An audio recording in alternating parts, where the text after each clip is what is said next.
titillate the juices. You know what? Woo! Right now. Woo! Woo! Woo!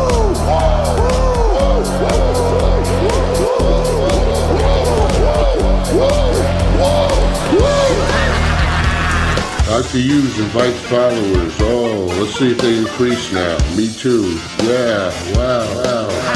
Dr. Hughes. Mock-ass mock. He's a great podcaster. Trick-ass mock. Acknowledge me. We coming for you, nigga. Fat! Yeah, Dr. Hughes, here we go. Keep plugging yourself, that's cool. First up, a man whose looks will serve your inner needs and desires. Dr. Hughes.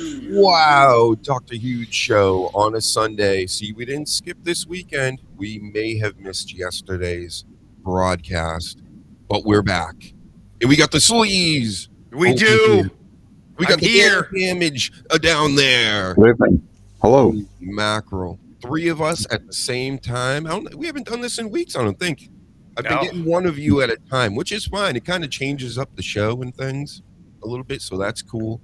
But good to have most of the gang back together here to talk Elimination Chamber, to get all these people out here to follow us on social media and on YouTube and Kick. We're on Rumble right now. I went back to Rumble. I'm saving Kick and Twitch strictly for Arc Raider streams.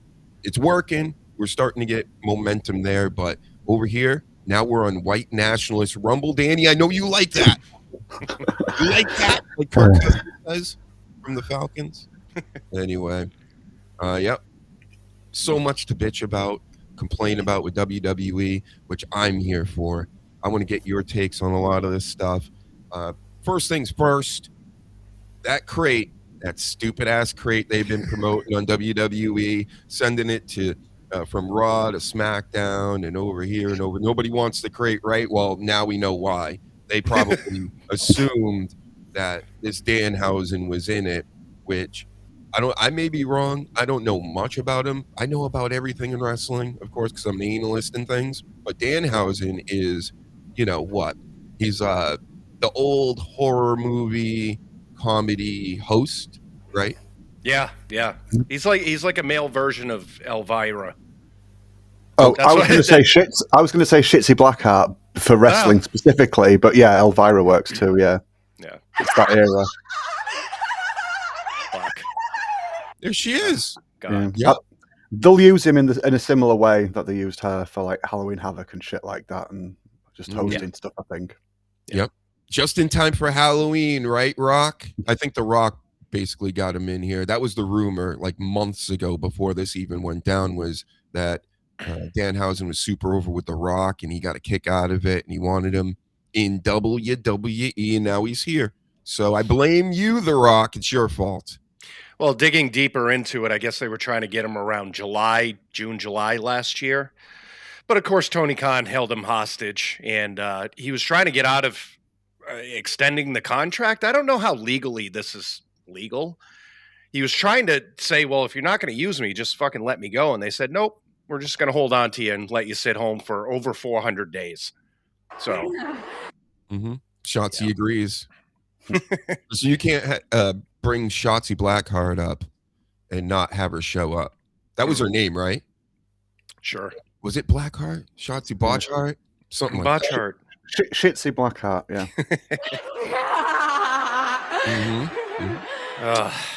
So bad. Well, Shotzi, I mean, I'm just assuming she's probably injured. Hit the like button, get sharing.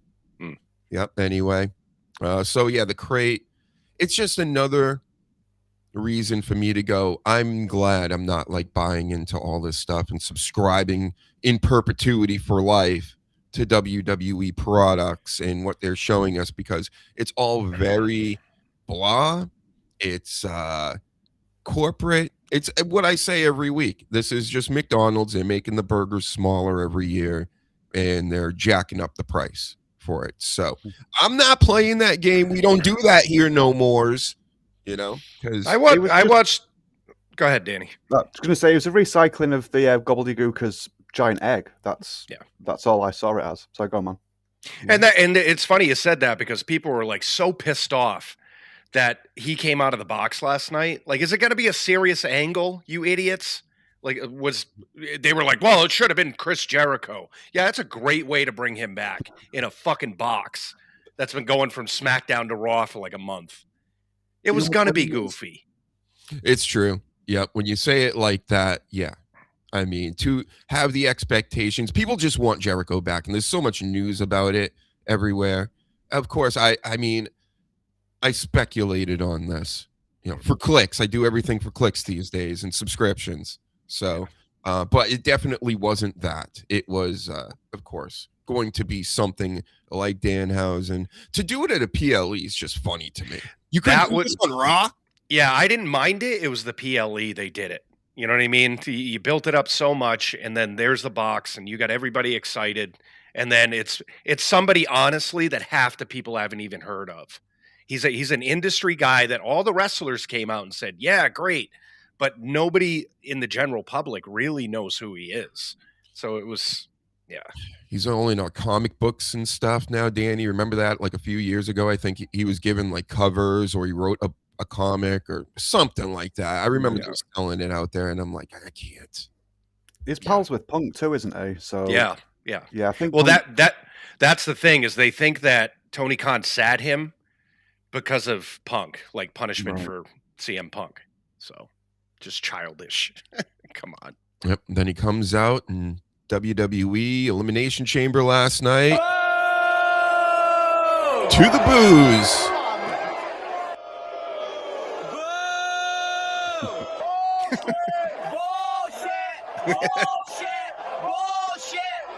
And I do agree with the nerds. It is bullshit. Yeah. So that's how I look at all of WWE right now. It's cool if you like it, right? Maybe you're new to this. You haven't been watching as long as Dr. Huge, but this is as stale can get. Like, this really is. We're going back to 2008, when it was just like, I would tune in and I would turn it right off, because I'm like, oh, I get what's going on here. This is silly, and this shit is silly. And so other things we could talk about, because that's not where it ends for me complaining about Elimination Chamber. This Bronson Reed injury, everybody in the division getting injured. I understand that this causes issues and problems here, but you go over and you swing over to the Yeetmeister. He wins that match. Everybody explodes online, and they're like, we can't have this again. What are you doing? Because, a lot of these people, they don't get it. They're not journalists, analysts like us, experts that get what's going on here. They had to do that on the fly, of course, make him get over instead of whoever else they were fighting. It doesn't even matter, because on Friday's SmackDown, news is, I mean, that was the first thing I heard. It's like, oh, by the way, Jey Uso is in an ambulance, sorry, I want to say that correctly, and was taken to the hospital. And I just started laughing to myself. Oh, like, this is amazing, because they just weren't, okay, we're not doing that, of course. I was so happy about that. It was hilarious. And then they put Logan Paul in, or as soon as I heard Logan Paul, I think it was taking on Jacob Fatu. Yeah, it's like, well, it makes more sense to put the other Vision guy in this match, right? Yeah. And then that led to Seth Rollins stomping on Logan Paul's head. Does anybody care? He was the masked man this whole time. We all knew it. Who gives a shit? It was such a piss poor fucking presentation for that. And like, when they started ripping the masks off, nobody knew who they were. If you read online, you know that they were Seth Rollins' students at his wrestling school. Mm-hmm. But it's like, it's so fucking lackluster. Mm-hmm. Yeah, laughable. You know who else brings up lack of luster lately? Ooh. Is the guy that just retired, AJ Styles. He's talking about WrestleMania like, well, it's really not what it used to be. It doesn't have the luster it once had. And I'm thinking to myself, this is one of all your people lately are saying the same things I am from last year. All the stuff we've discussed for the past year, it's leaking out. Tiffany Stratton, she's like, listen, my title run was the shits. I mean, if they're saying anything like, oh, it's stale and this and that, she means it was the shits. It's the shits. And it was. Because it was boring. Everything they do is boring. There's no thought to it. They have things that are hot. Trick Williams, Carmelo Hayes, Tiffany Stratton, stuff like this. And they will slow them down. They'll change their gimmicks up. I heard news that Saul Rook is supposed to get her gimmick changed up, music, this and that. What are you doing? It's working. Right. Yeah, a lot of them are coming out and saying like, yeah, I'm not really 100% happy with this. And it's creative. It's all creative shit. Yep. Saudi housing. What we call it? That's good. I love it. I'll stick with that name. He's only known as Saudi housing around here. Have they completely stopped doing like all the little house shows and stuff now? No, I think they got back to it a little bit, right? Right. Yeah, I was going to ask two things. I was going to say, how we got all these extra injuries now when they're on like a reduced schedule, when they used to do house shows like 4 or 5 nights a week or whatever, and fewer people sort of like got injured. But then maybe the wrestlers themselves are just not enjoying the current schedule because they're not doing the house show sort of like runs and getting around, and it's maybe just not as enjoyable for them when they just turn up to one place each week, and they maybe do actually want to do more. But if they're getting injured doing a shorter schedule, then fuck knows what's going on. Well, Cody Rhodes has come out recently, and he's very adamant to get house shows back, and it makes absolute sense. Don't quote me on anything I'm saying, but from what I've been hearing from him, is like a lot of the people backstage want the house shows back because that's where they get their reps. They do a program with a person for a couple of weeks, so by the time it gets on television, they already got it locked down. And you can see that, like Monday was a prime example of, like, that these people are only coming out once a week. They're quickly putting these matches together, and they don't have the rapport with the people they're with. Like it was all over the place on Monday. So yeah, a lot of the talent want that shit back. And I think if you're stretching yourself constantly 2 or 3 times a week instead of 1, I think you're not going to get injured more because you're getting that repetition as opposed to your body sitting for 6 days and then going in a ring. Like Bronson Reed's thing was he just hyperextended his fucking bicep and tore it. So he's not been back for that long, has he, though? Because he got injured, was it last year's War Games? Yeah. The ankle. Right. Oh, yeah, he jumped off and, snapped his ankles. Which didn't look bad either. It's like, how do you fucking break your ankle by doing a splash? But he landed on his legs instead of like... He landed like a fucking idiot, right? Yeah, like a dumb idiot. Fat! What? And he's large. He's overweight. You don't ever splash like that. Don't kill me, Bronson Reed, for saying this. I'm just spitting. We all know you're a husky. I'm not going to say fat. That's Scott Steiner saying it. Not me. Not us. And when you land, you don't land on your feet first. No, can't do that. You see. Just like that guy in the Indies a few years back. Remember, he was on the top ropes and he went to jump off like the real athletic guys and he snapped his chicken leg right in half. It was gross. It was gruesome. I think Chris Jericho even sent him money. Yeah. Is that you, Rib Shot? Oh. That might have been Rib Shot. I hope you get well, Rib Shot, right?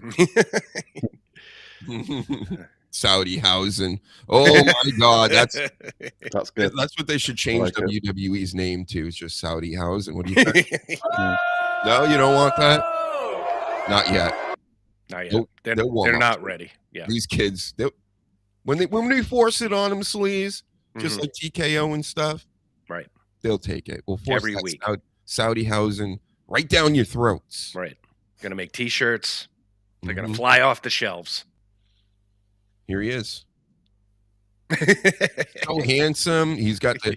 I love. One of my favorite things lately, sleaze, is when hot chicks have full chest pieces, demons on right front and center, right on their boobs and everything. I'm like, oh man, that's so hot. I think the hottest girl to me is fully tatted. They got the septums. They got the big ear things. They got the BBLs, so you get that romantic smell. And that's my Smell perfect of woman. romance, yes. Yeah, the smell of romance. The BFTs. That's the total package. Yep. So he's kind of he's coming out here looking like an IG model these days, you know, the way they're starting to like really glam it up. Yeah. Jesus. Yeah. At least it doesn't have a nice set of tits, because it would just be a complete waste. Whoobies. Whoobies. Yep.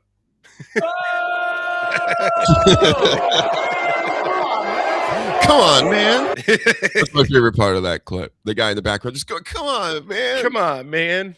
This fucking stinks so bad. Were they really that harsh with him? I didn't see the video. I just saw. No, they that cheered him when he came there. out, like the whole thing, and then he got in the ring, and they, for some reason, they just shut the lights off. And then people, I think, were like, what the fuck just happened? Then they started booing. It wasn't him. It wasn't the fact that it was him. I think it was, again, it was the creativity and the production. For some reason, just as he was getting amped up and in the ring, they just shut the lights off and then went to a Snickers commercial. What? Fucking idiot. Yeah.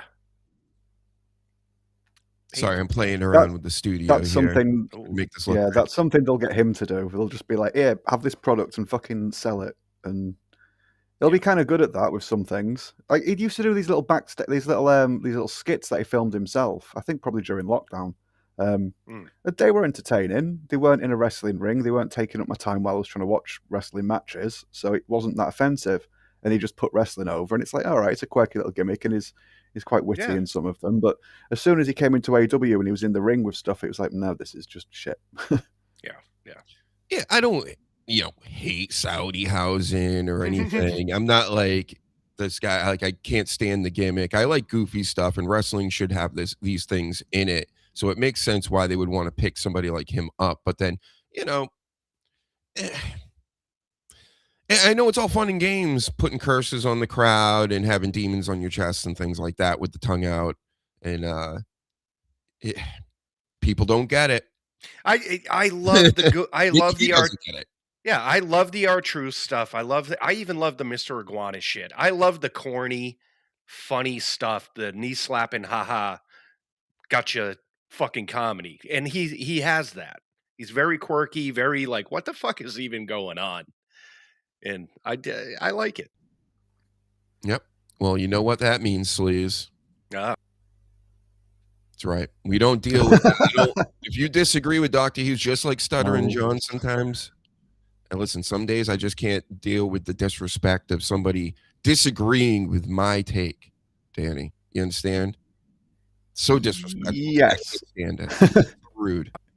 Never disagree. You got it? Yep, I got it. Thank you. I got it.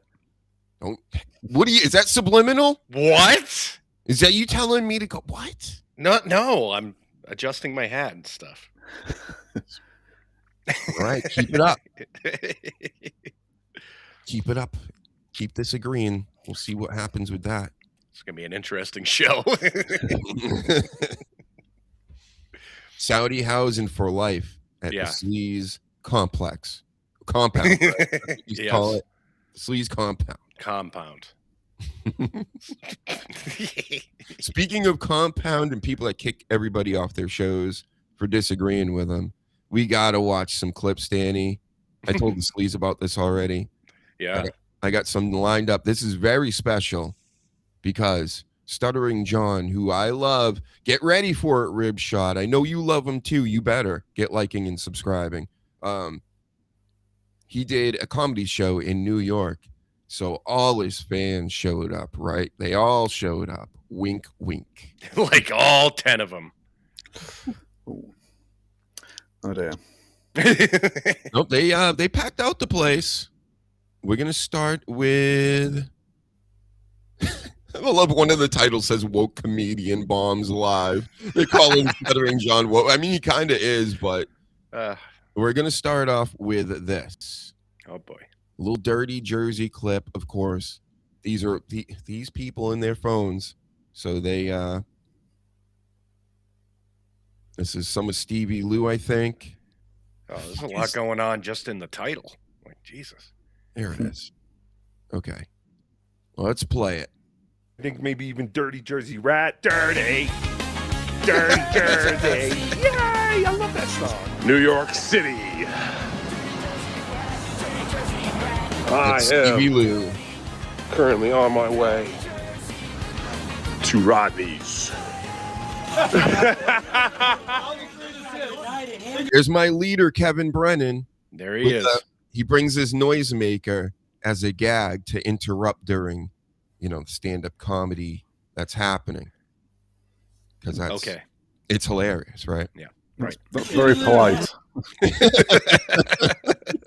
So, Carl, how are you, bud? Oh, there's Lady Kmart too. Oh. Carl, who I have a picture of with the Santa hat there. So I think Carl's about to try to disrespect my leader, Jeez. Kevin Brennan of MLC. Anthony Cumia is standing right there off to the left, if you can see there. Freddy Krueger, better known as. Who are you? Who's Sue Lightning?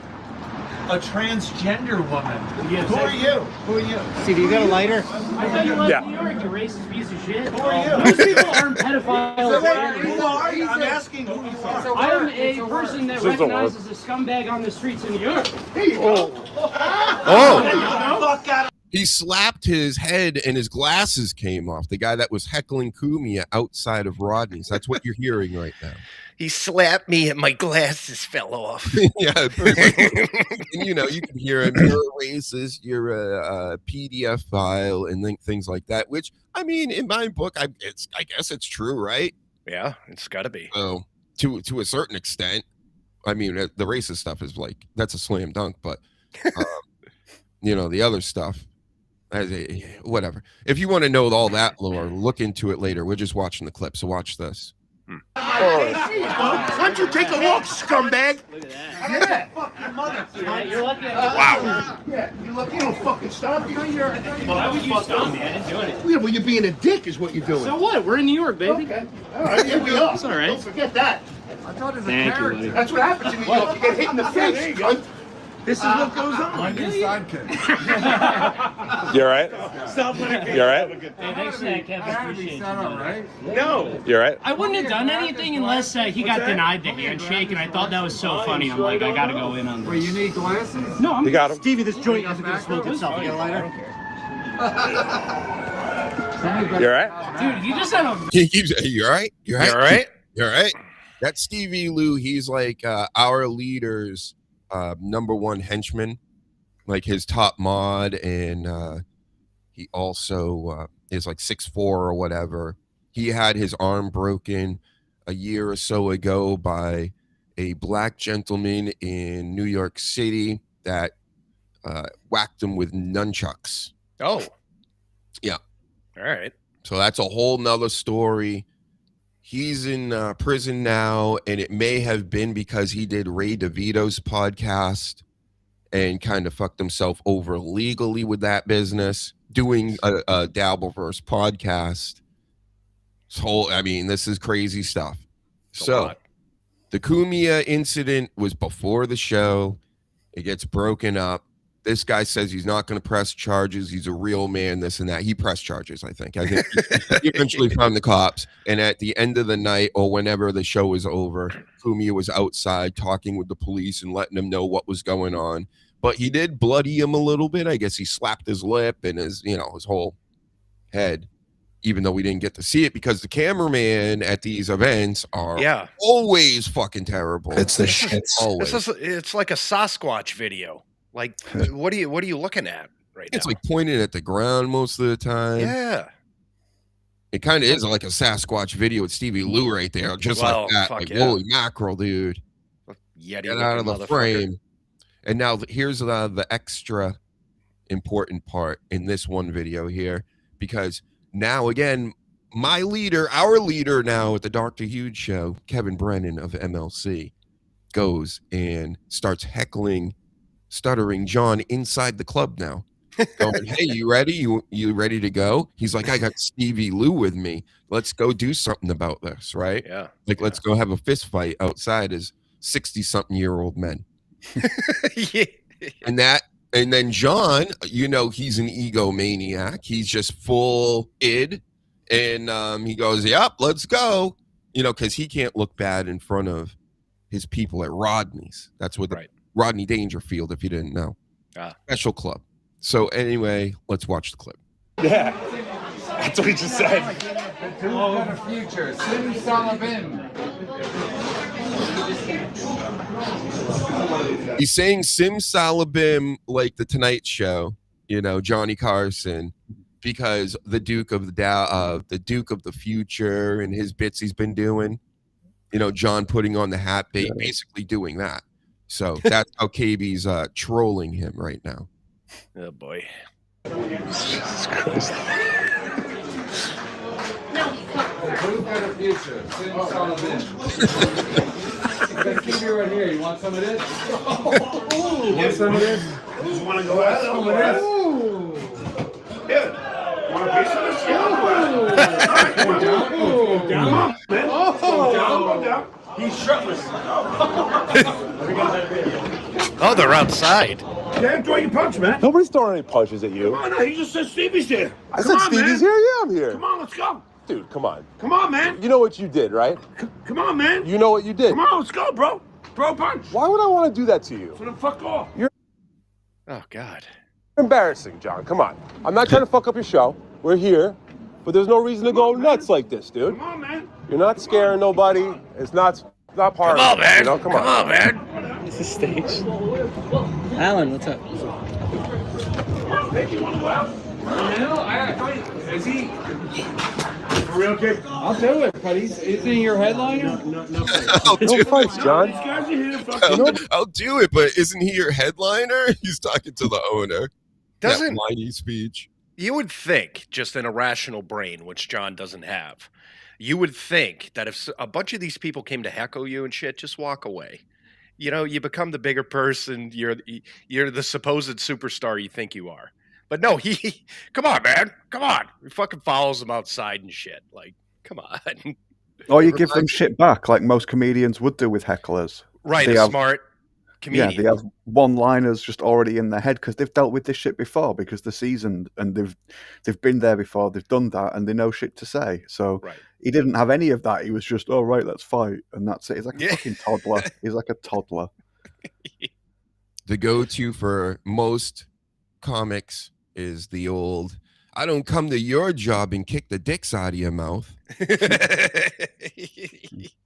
See, and then walk away. You know what I mean? Like, then that's a mic drop. But he wants to fist fight in front of the fucking venue. He's like, yep, let's go. You guys want to fight? Let's do it. He's going to go. Yeah, he's going to go fight Stevie Lou, who's like a giant man. Right. Yep, got it. Right.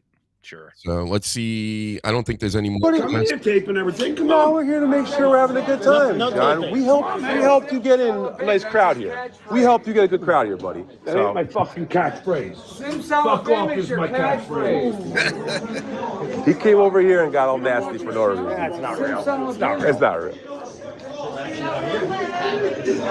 Remember New Jersey Ranger sleaze? Oh, yeah. I think he was the guy in the suit over here. Nice. Keeps getting flashed in there. He's in the crew. He's in that mafia. Yeah. He's in the dabbleverse mafioso. Oh. Mm-hmm. Get my money's worth here. Come on, Stevie. This is the worst. Got it. Okay. Moving on. So, we're going to watch the actual show now. Oh, that's what I want to see. It gets even better. Oh, it gets so much better. So there's post-show nonsense, show nonsense, post-show nonsense. Thank you. All right. There you go. Let's I got to get rid of this. No more Stevie Lou, dirty Jersey rat. And then we go over here.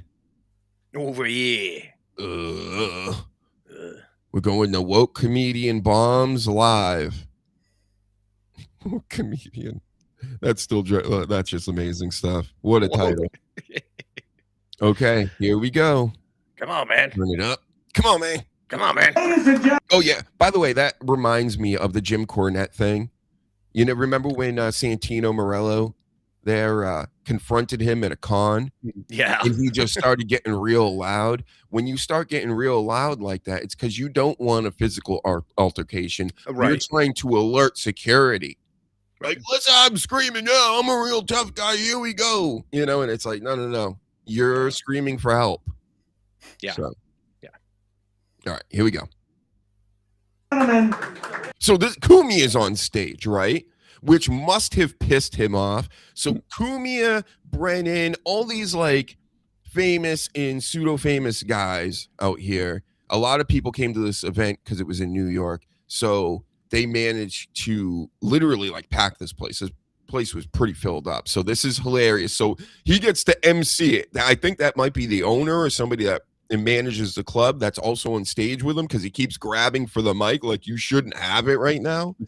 And it all starts off amazingly. All right, I'm gonna let this clip ride for a good minute or two. Stuttering John Mulaney.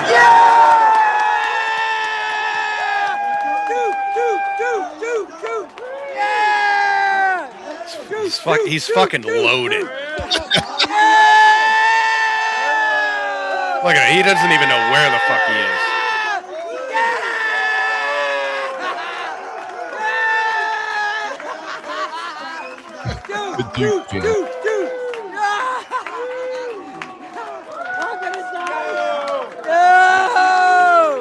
He's so mad. He's so mad. Eric, this is All right. Oh God.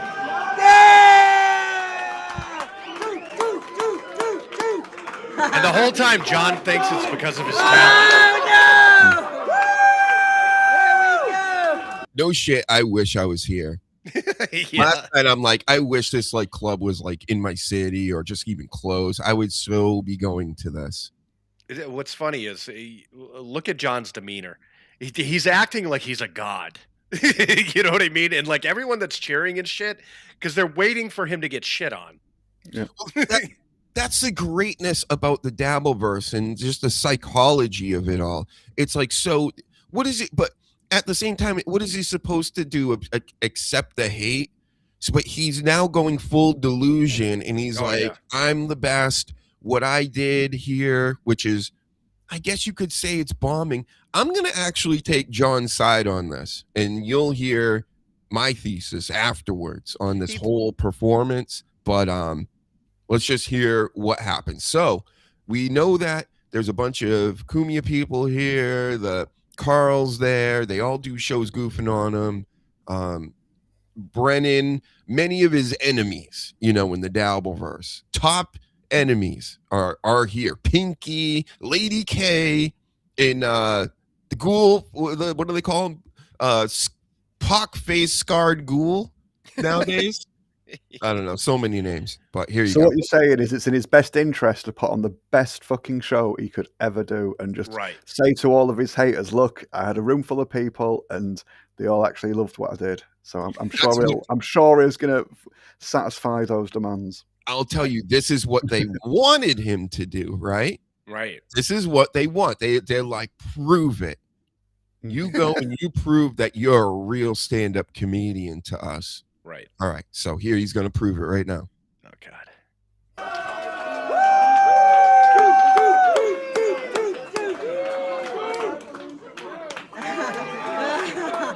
Yo, let me check the YouTube on this. Can this chick move her head? I know, right? Get it, John. Get it. Get it. Let's go. Oh, no light. No lights. He's calming everybody down. Let's go. No filming. No filming. Come on, cut us to another place. Approximately 11 a.m. on Saturday, December 19th. Get him, dude! Nassau County Police Dispatch received an emergency call regarding a domestic disturbance. So people are starting to realize he's talking about Kumia's police record here, and or the incident where he bit his girlfriend, was looking for his gun, and he's just reading the report here. What the fuck? And let's see how long this lasts.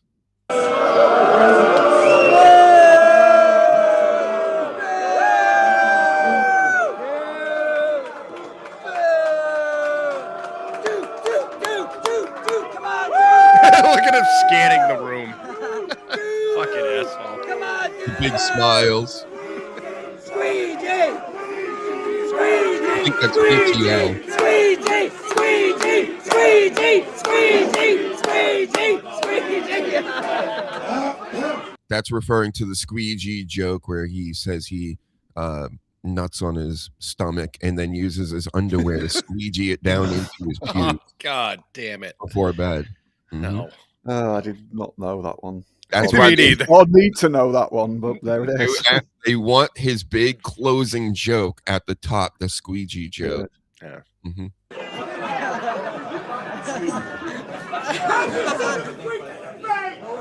Officers arriving at the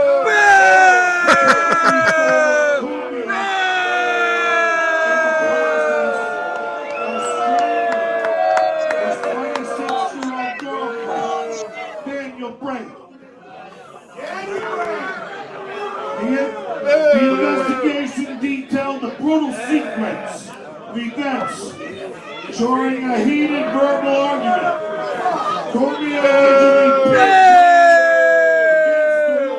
Come on, tell us the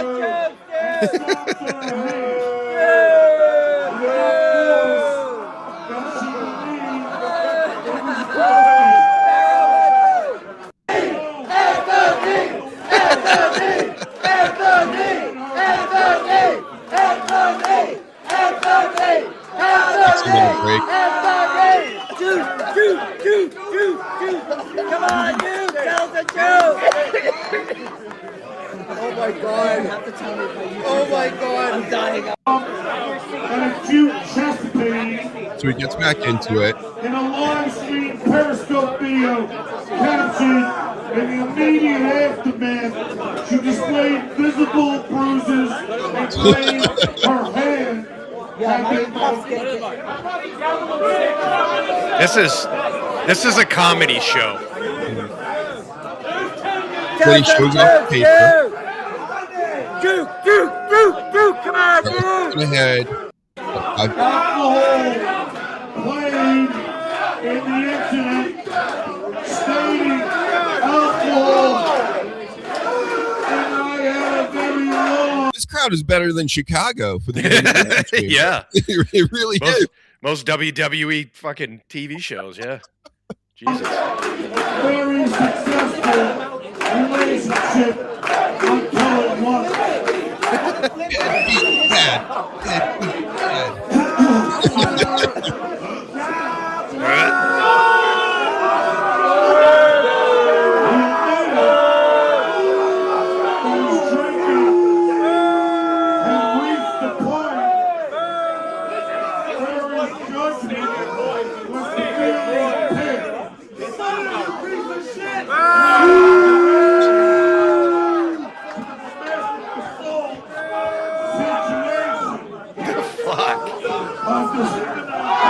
Oh, yeah. All right. That only took 10 fucking minutes. Where's my 2 bucks? Now they think he's going to do his act, right? Nope. Not gonna do it. Thank you.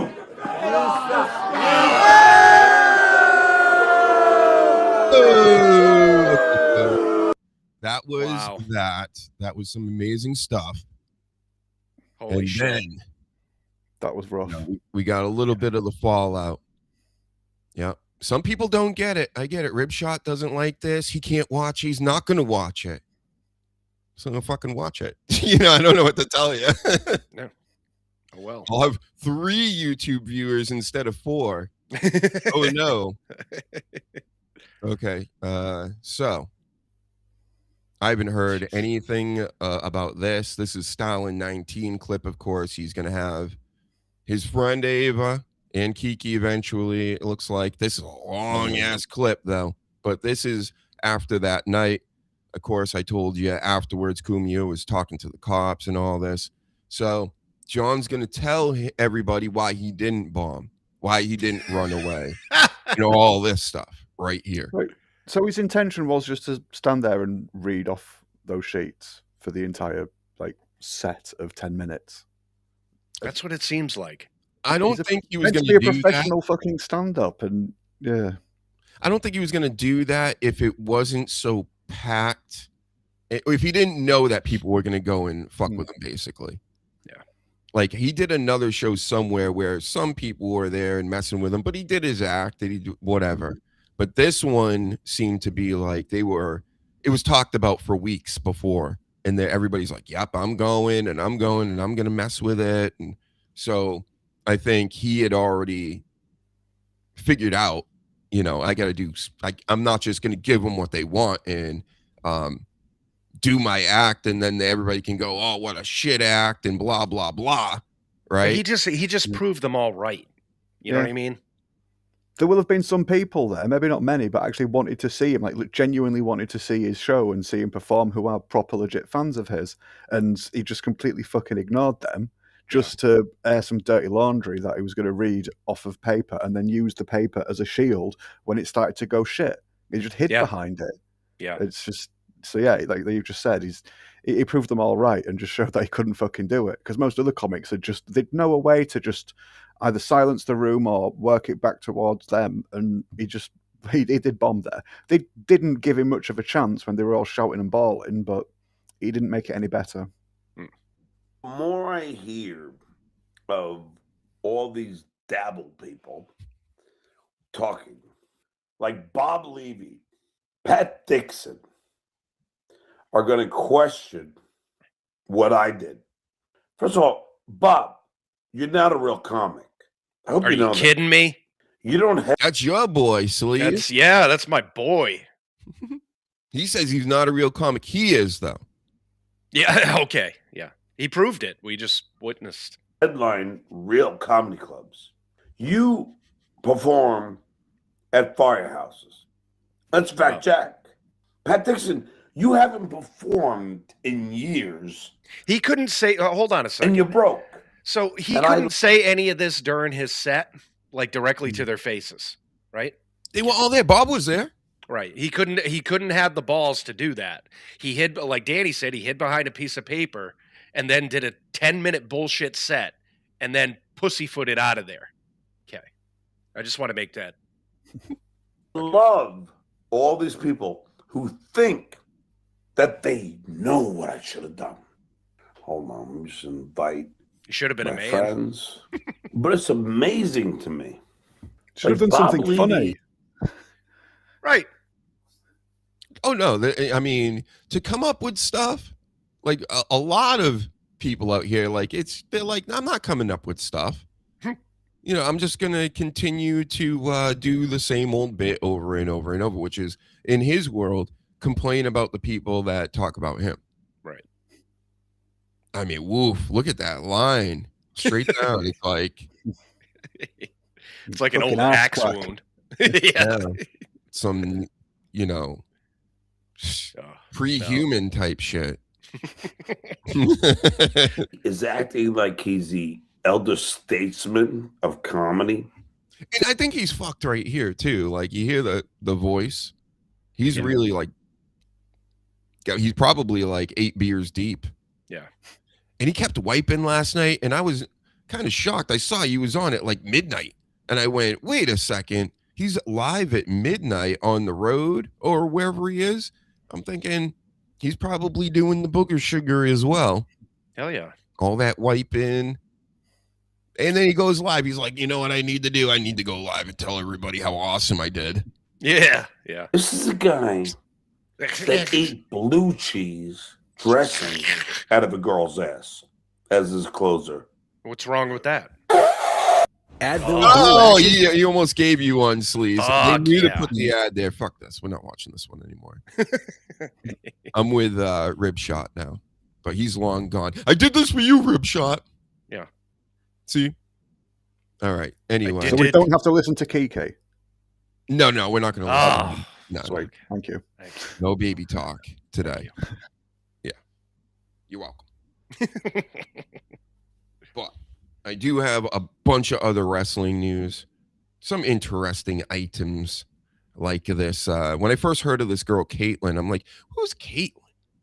And then I looked up the picture and I was like, oh, yeah, the girl with the blonde hair and the black hair with the trucker hats and things. Yeah. In WWE. I was like, oh, okay, her. She looks so much better now than then. Like that look back then was, lack of a better phrase, that's white trash right there. That was generally the girls that like went on the I was about to say the Bret Hart Love show. Rock of Love with Bret Michaels. Yeah. Close. He has both their names, him and HBK. Mm-hmm. But she had that look, that the trucker hats and the tats in the 2000s and the tramp stamps and all this stuff. I seen her recently and she looks amazing. Except, even more big stupid tattoos, nose rings and shit. It's like, take all that stuff out. Like, she's like really good looking compared to even back then. And I know she was considered a hot chick back then. I digress on the hotness. The thing is, she's got leaked nude photos out there. She doesn't know where they came from. And people are bringing these photos to her signings and trying to get her to autograph it for them. And she's like, what the fuck? These people are like crazy. And it's like triggering her and making her lose her mind. Any thoughts on this story? What's crazy is that you put the nudes out. Did she put the leaked nudes out? She took the nudes. With supposedly, she alludes to it. She didn't say this, but like it could be somebody I was with and blah, blah, blah. So she's blaming it on maybe a boyfriend or a boy toy or something. Right. But you still took the pictures. Mm-hmm. Trusted somebody to do it. And I'm not saying people don't do it maliciously and leak them, but if it's someone you don't know that well or you're just trying to impress them, it's like you're running that risk every time you do that. Right. What she should do is if someone brings her one of the nudes to one of the signings and she's got a marker pen, just draw a bikini on herself so you can't see the nude bits anymore and be like, there you go, thank you. And then sign it. Yeah. Like fuck off and just, there you go. Yeah, it's I mean, obviously, I blame the people more. Like, who's bringing nude pictures of anybody to get signed unless you're a fucking weirdo? You're a fucking creep. I get it if it's like an 8x10 of some spread, that they did or whatever. Emphasis on the word spread. But what kind of Cro-Magnon are you that you thought to yourself, I'm going to take this naked picture of this wrestler and see if she'll sign it? Mm-hmm. People are trolls. They want a reaction out of people, even without doing it and putting it up online for influence and status and what have you. Clout, as they say. But stupid. Yep. Stop taking pictures of your crotch.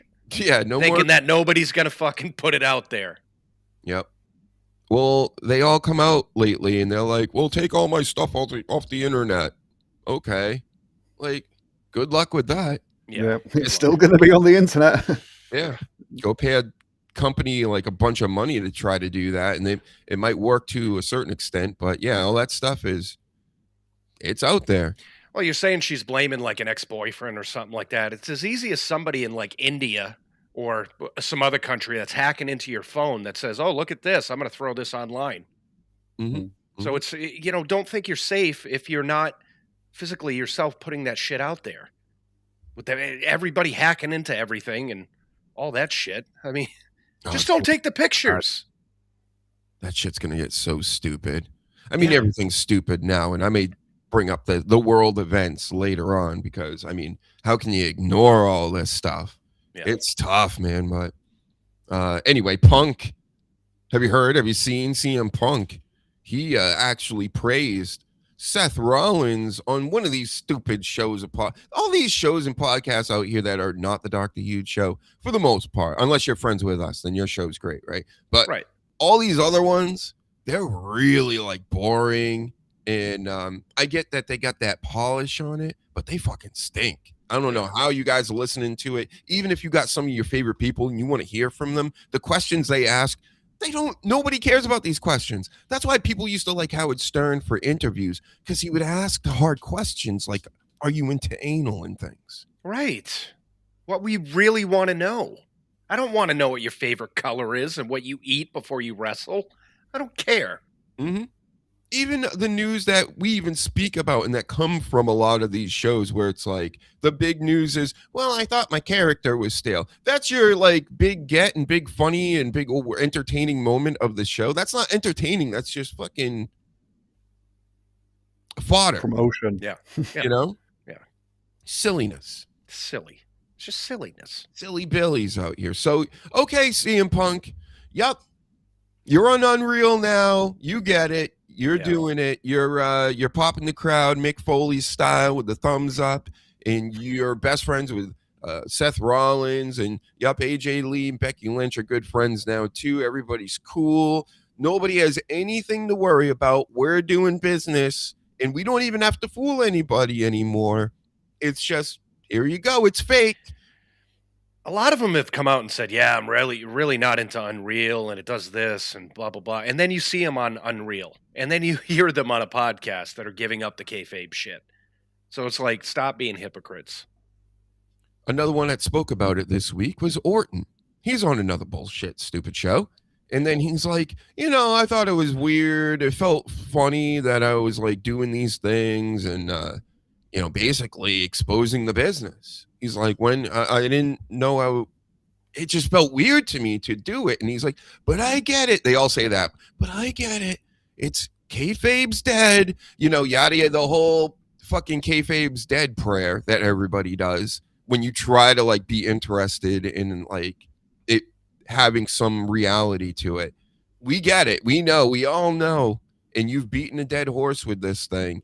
And Randy Orton's even accepted it. We've all accepted. That's why I don't buy it anymore. Why would I watch a wrestling match between two good pals? Oh, because they're fighting on TV that you told me is fake as fucking is stupid and has completely no reality involved in it at all. Got it. Why would I care about this? So like, the only people that should care about this are like teenage girls, because they're like, look at their outfits and I like this one and this is me, right? So now my favorite is fighting your favorite, and it's like Barbie dolls in the ring, and that's what they're doing. They're playing Barbies now, even with the men. Who gives a fuck about pro wrestling? That's why I watch the dabbleverse stuff. Rib shot, you stupid idiot.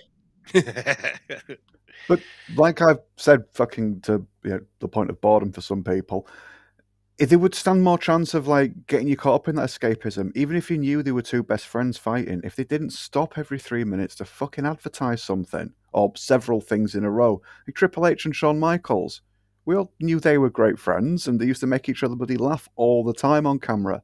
But then when they had rivalries, it was still fun to watch, and it's not fun like this sort of fun, but I mean, it was entertaining and engaging, and you'd watch it and still want to see what the outcome was.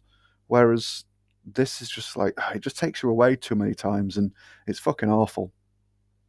I've said it before too. If in the States, if you watch Raw live, it's commercial after commercial after commercial. That's why I watch the rewatch, because they don't have that. And it takes you right out of it. This Monday was so disgusting. I swear it was every 5 minutes there was like 2 to 3 minutes of commercial. And it takes you out of it, and you throw that shit on top of it where it's like, that's why I respect Seth Rollins, because he sticks to his guns during interviews like, no, I hate CM Punk and all that. So it was deflating to hear Phil come out and be like, oh no, I'm going to give him some kind of flowers. Like, stop doing that. Doing that to our masked man? You're going to put under the masked man? Yeah. Insanity. So Seth Rollins, of course, you may have already heard. Hello. This ain't working out well today. I don't know. There he is. They update. I'm gonna leave it. Oh, I was gonna leave it like that for a minute. It's like, what do you think, Danny? Boom. Yeah. Nobody needs to see me. It's no big deal. But you're behind your own logo. Yeah. The masked man, Seth Rollins. Man. You're the masked man right now.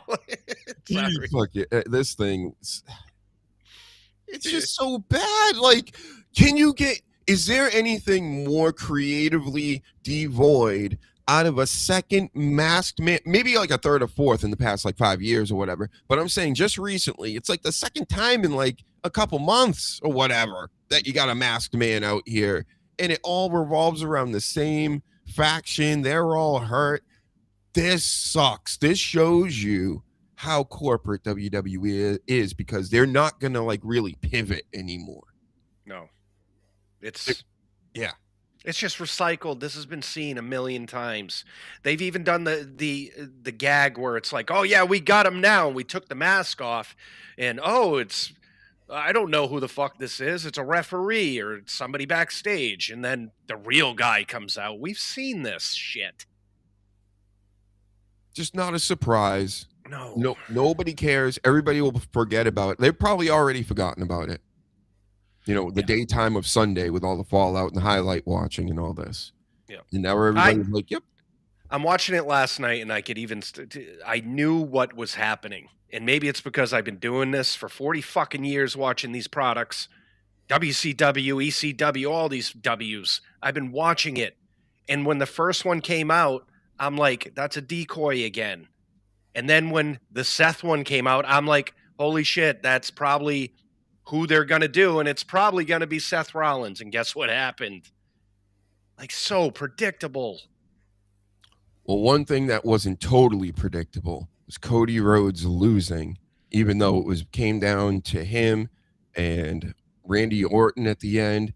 Thank goodness. It's like almost like a Jey Uso like move, except they didn't put him in an ambulance or anything. But he just got pinned by Randy Orton, which there's no shame in that, of course. Drew McIntyre gets involved, and it leads to RKO getting the opportunity to go take on Drew McIntyre at WrestleMania for the undisputed world title. And I like McIntyre. Orton's always been a little boring to me as well. So at least it's not. But it's Cody. something different. But they're gonna fuck you.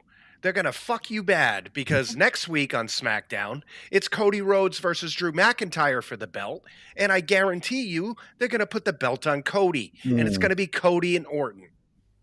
What do we want to talk about? That's unbelievable stuff. I didn't know that was happening. They already announced that too. Yep. And I guarantee what's gonna happen, and I fucking hate it, is it's either they're gonna put the belt on fucking Cody, or they're going to be like, no, they're going to think we're doing that because we got to outsmart them, even though we're not that smart. It's going to be a triple threat at Mania. Go fuck yourself! Yep, it's going to be Orton, Drew, and fucking Cody. They cannot help themselves but to put Cody still in the belt shit. I don't care about WrestleMania this year. I'm with AJ Styles. It totally lost all the luster. It definitely did last year. I was bamboozled by last year's WrestleMania. It stunk. And then the rest of the year stunk. And by the end of the year, I got rid of Peacock. I got rid of this. I got rid of that. And now I just watch the highlights like they want me to. That's what they want me to do. I'm not watching ads for hours on end.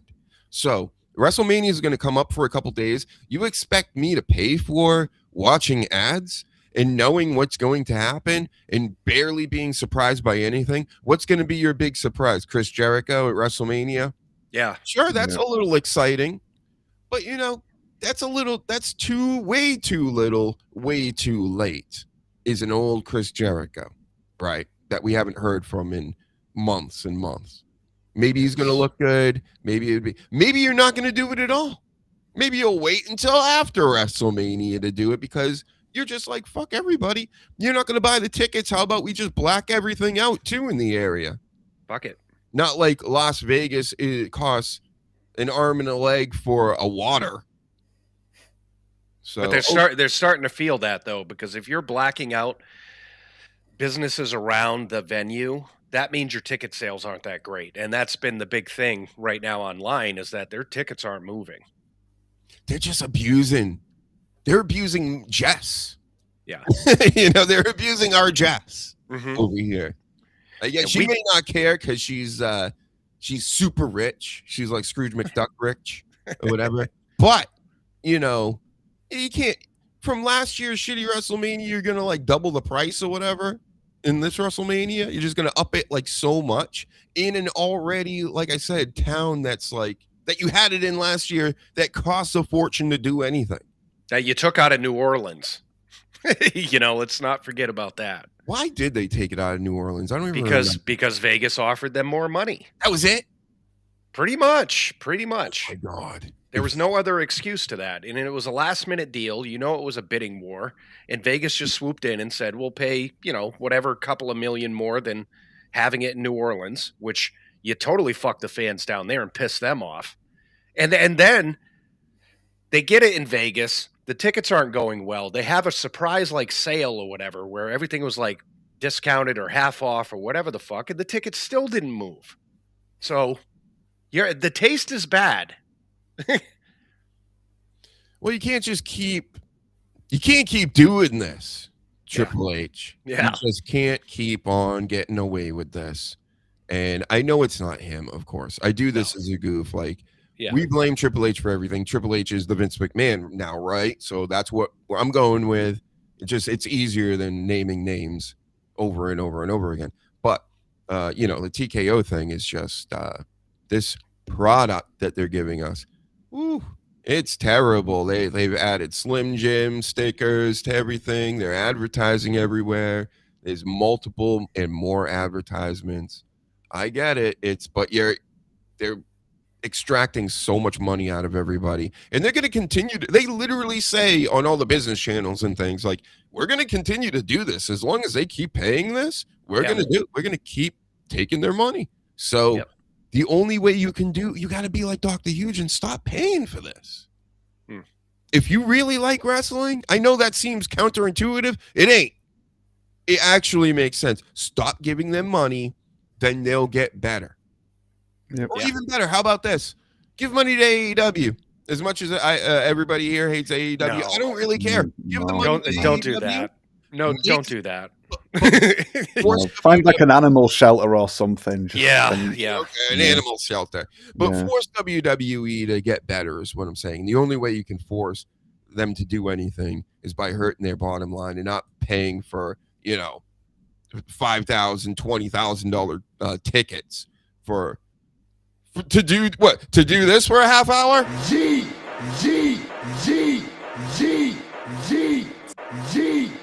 That was one of the only highlights of the Elimination Chamber, is that he wasn't there to stop the match, to fucking, run it back. And you mean like this? Yeah. G.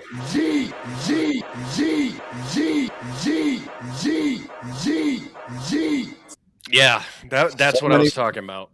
So many racial slurs on this show.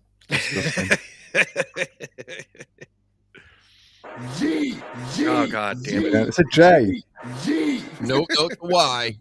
That's no. The first one's a Y, but then it turns into a J the longer it goes. You're gonna make me lose my channel, Danny. You did it, not me.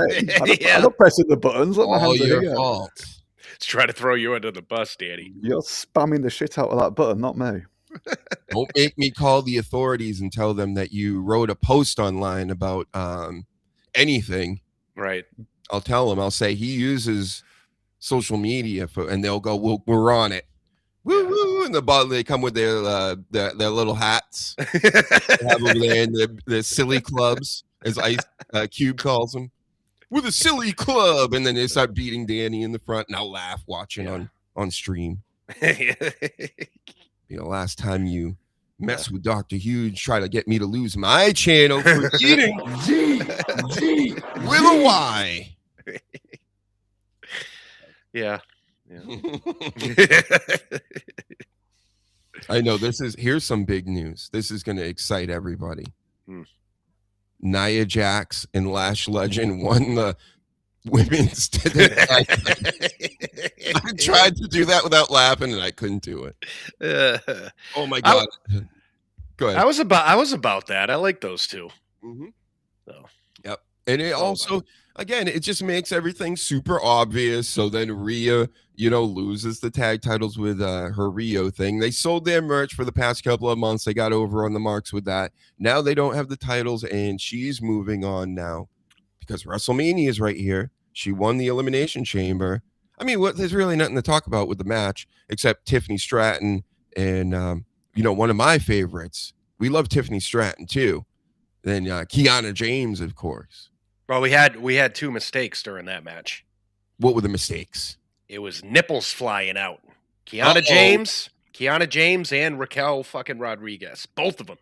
Oh, I gotta go back and look. How did Raquel Rodriguez? It was so funny. It's so funny you say that because last night I'm watching it with my girl, and we're always like, "Whose tit's gonna fall out?" Like that's our thing, and we watched intently. And when Raquel comes out, I'm like, "Well, it's not Raquel." I always say that because I'm like, she's very sideways. Yeah, and then all of a sudden, full tit. Like, whoa! Did not see it. Yeah, we had to watch the instant replay. It happened. The best one was the cat. That's legendary. Yeah, those. Oof. Stephanie, when Triple H pedigreed her on that table, on the announce table. It's another good one. We need to come up with the all-time top 10 nip slips of all time. That's a good one. I'm gonna write that down. We'll knock it down to top 5. Top 5. Because that's a lot. I'll make a short out of it. Nip slips. Right. I got the top 5 slips, I think. Or was it top 3? I don't know. We'll figure it out. But I think Steph has to win because she wasn't just like a nip slip, just like it just flubbled out. Yeah. That was taking a pedigree and your tits come flying out is like I have to find that clip now.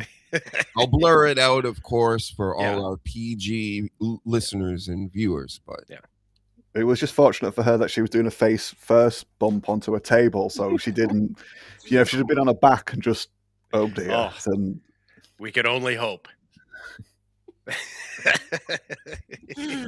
it's her husband that did it, so it's just like he can't get mad. Is that what these married couples do, guys? Is that what you're up to, Danny, over there? You're wrestling with your lady, and then all of a sudden the boobs come flying out, and you're like, I got you again. Gotcha. Yeah, power bomb, power bomber, and then all of a sudden boobs come out. Right, so you ever do that with any of your wives? Every single one of them. We haven't got the multi-wife rule over here just yet, but yeah. We don't either, but I don't give a shit. Mm-hmm. It's a cross-faced chicken wing. That's normally the best one to take advantage of that. A standing one, right? Yeah, that one. Bob Backlund. You got to turn him around so everybody can see. Depends how much he fights it. Sometimes you have to take it to the ground and get the leg scissors in there. And Mm-hmm. One of the best things I heard recently was AJ was on Stephanie's podcast, and he explained that he tries out moves on his wife, and he hurts her though. He was like, one time I kicked her right in the back and she couldn't breathe. Kicked her in the back. Yeah, like he was doing something. And another time, I guess they have a fold-out couch, and he power bombed her or something. Her head fucking smacked against the metal. It was the funniest shit. Oh, AJ Styles. What are you, fucking AJ Benoit or something? I think there was another time he hit her with the fucking refrigerator door or some shit. That's not a wrestling move. That's just spousal abuse. Right. What do you... We don't advocate for that here, folks. Not on the Dr. Huge Show. YouTube TOS. That's the kind of unreal segment I want, is AJ wrestling his wife. Just it would be almost like the Bray Wyatt match. Remember that House of Horrors or whatever that was? And instead it'll just be AJ Styles' house with him in there, and then Samoa Joe will pop out of the closet or whatever. Oh God. That was a great beef. That's must-see TV. Not this unreal. I forgot about that House of Horrors with Randy Orton. Oh, fucking. Yeah, there was I love Bray Wyatt and all that. R.I.P. of course, but there was a lot of not great stuff. I don't blame him for it either. They wouldn't let him do really what he wanted to do fully. So they would take his ideas and they'd go, "Let's fuck this up for you." Yeah. And then hand it back to him, and he'd be like, I'm sure he'd be like, oh. Well, what's better about nowadays is they just take their own shit and go, "Hey, let's fuck this up." Yeah. Yep. Just like we talked before, you're going to change. If you change Saul Ruka, if you change Tiffany Stratton from what they did, if you keep doing this and you don't notice that's the wrong thing to do, it gives me that Hollywood vibe where there are some executive producers out there or something. They're not the creative talent that made it the characters in the first place. And then these guys go, well, we got to put our print on it. They're good now because of us. They were in the minor leagues and they blew up now. But that's not because of that. We got to put our touch on it, and that will really give us the credit. That's really what it's about. And it's like, no. Stick with the daddy gimmick and stuff. Remember, Tiffany Stratton was like what would you call those girls? Basically like a spoiled brat valley girl, that sort of thing. They get paid. They have daddies that pay their way. What's they call that? They're called OnlyFans girls. Gold diggers, or not even gold diggers.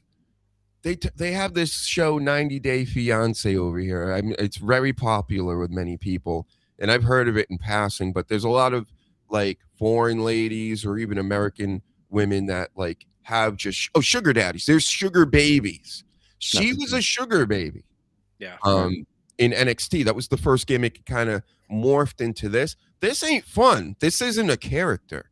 The character is to be like scummy and doing things away from wrestling, but that's, I don't know. Does this make any sense what I'm saying? Yeah, no, it does, because there's no characters being created.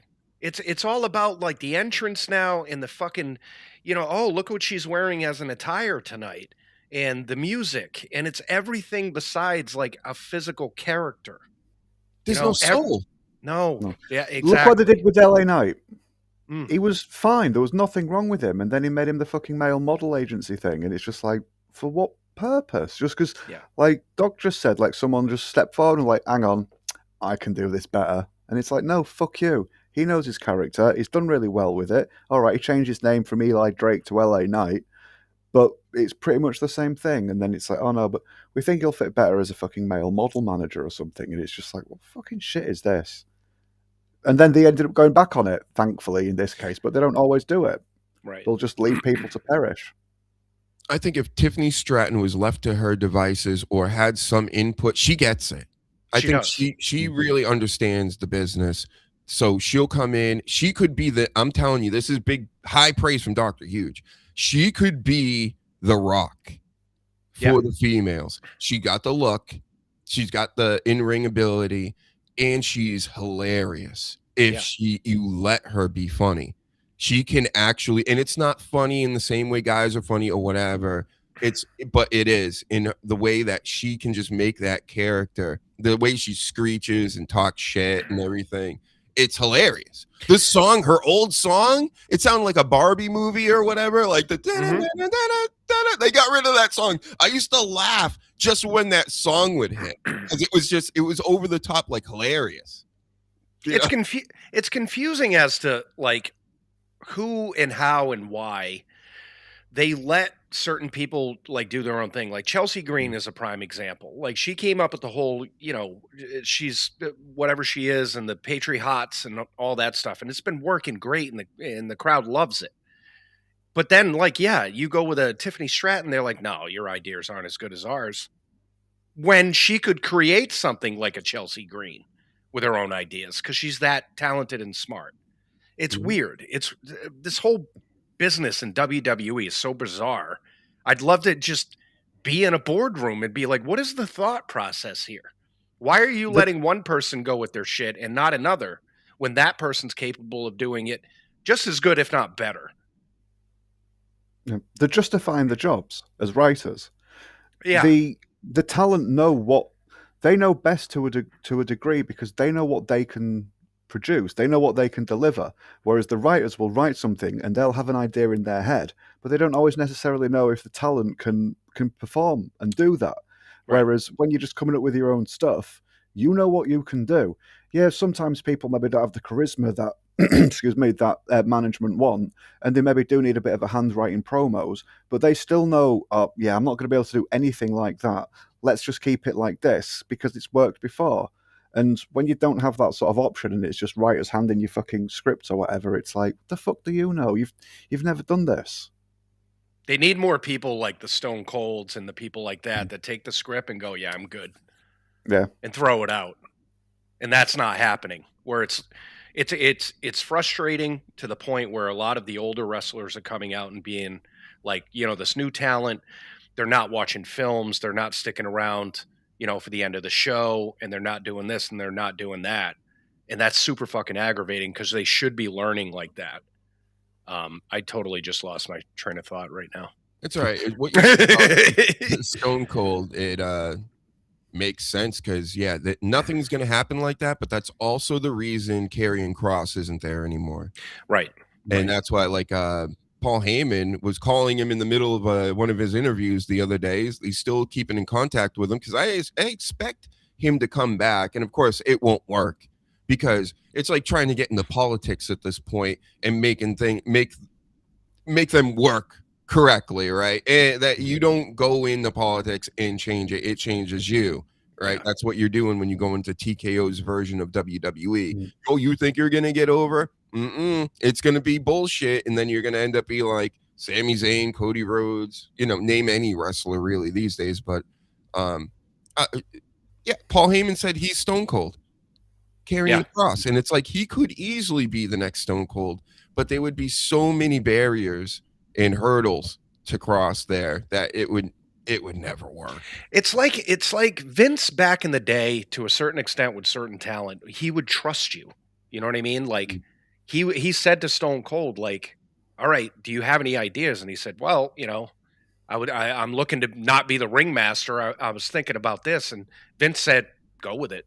You know what I mean? If it doesn't work, we'll change it, but go with it. Nowadays, it's like they don't trust the talents. It's so micromanaged, and you got 35 fucking writers, and you got all these producers, and they can't just say, like, okay, like Danny just said with LA Knight, he can do these things. He can come up with ideas. He's great at everything he does. Let him go. Let him do his thing. You know, but they say, we're not going to do it. Here, take this script. But Knight came from like his own thing before he got trucked into the NXT machine. A lot of these young people that have like been brought up, they start with NXT, or they maybe do a handful of indie shows, but not enough to sort of like get a proper grasp on it.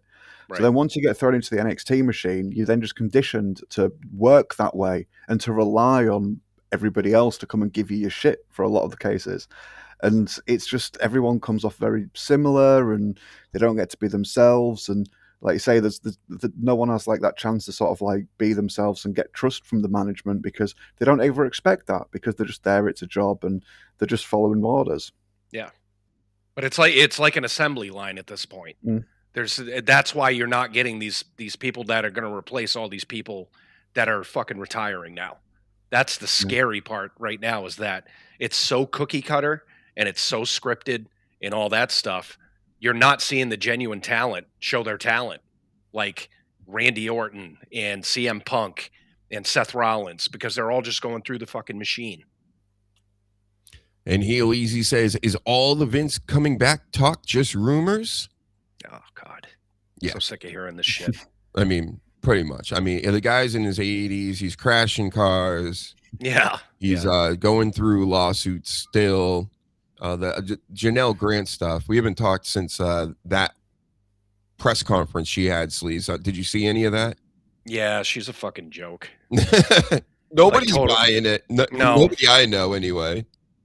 My big thing, and I agree 100% with people saying it out there, is that there isn't one call that she's making like put him in prison. It's all about money. There's not like he should pay for his things, you know, and be in prison. Nope. Just look at her. She looks fucking crazy. Yeah, the eyes, and it's always just look at the eyes. It's very beady in a way. Right. That's And why I then wear sunglasses. Yeah, and then just the way it was, I listened to the whole thing, and I was actually paying attention, going, "What is she saying?" Yeah. But she was speaking in such like a coded lawyer language. I was like, "This is fucking lying." Yeah. Because you mean to tell me you're going to take 15 minutes? You got 15 minutes to plead your case, Sleaze, on like this huge fucking story that has to do all about you and you getting fucked over and stuff, and all I can get from you is lawyer talk. That when you like, there's no way. There's no. You didn't give me. You just said NDA a bunch of times. Yeah, yeah. Is it against the law for that? She is a jaded girlfriend. That's what this is. You're a jaded ex-girlfriend. Which is crazy. He pooped on her head. I'd be pretty jaded, to be fair. But wouldn't you want him to go to jail instead of? Yeah, but I'd want like shampoo for life as well. Just so a little bit of brass would be nice. Just so I never have to worry about being able to afford to wash my hair ever again. Yeah, we'll steal it from Styles' locker room. We'll cover it that way. That's what WWE does to cut corners to get that profit margin up for TKO, right? Yeah. A lot of these cases, to me personally, this is just my opinion. If you can't decipher what the actual goal is, then there's a problem, you know? And I hate to say it, it's a lot of this like Me Too stuff where it's like, well, she got accosted, so I'm going to go talk to a lawyer who's going to say, well, I want to make some money so we can turn this thing around. And they go in front of a microphone and it's like, you don't know what their fucking end game is. Yeah. It's usually money. So listen, to all the guys out there, all these old creeps, all the young creeps, whatever, if you think you got a chick or a whole bunch of them that you can get to do crazy, wild shit for you, just imagine how crazy and wild they can get when you stop giving them the money you're giving them to do that. Right? Think about it. So that's how that works. Okay. Yeah. So sometimes having some a prude lady around or somebody that's like, I'm not going to eat your asshole. I'm not going to get shit on. You know, that's not necessarily a bad thing. You might want to think about the people that are like, hey, this chick's eating my ass. Like, already. We just met like an hour ago and she's eating my ass. This is crazy. Well, maybe she's not the one for you is what I'm saying. If you're. Yeah. Maybe if it's like date 1 or 2. Maybe if it's like date 1 or 2 and you're already getting your salad tossed. I mean, she might be crazy. Yeah.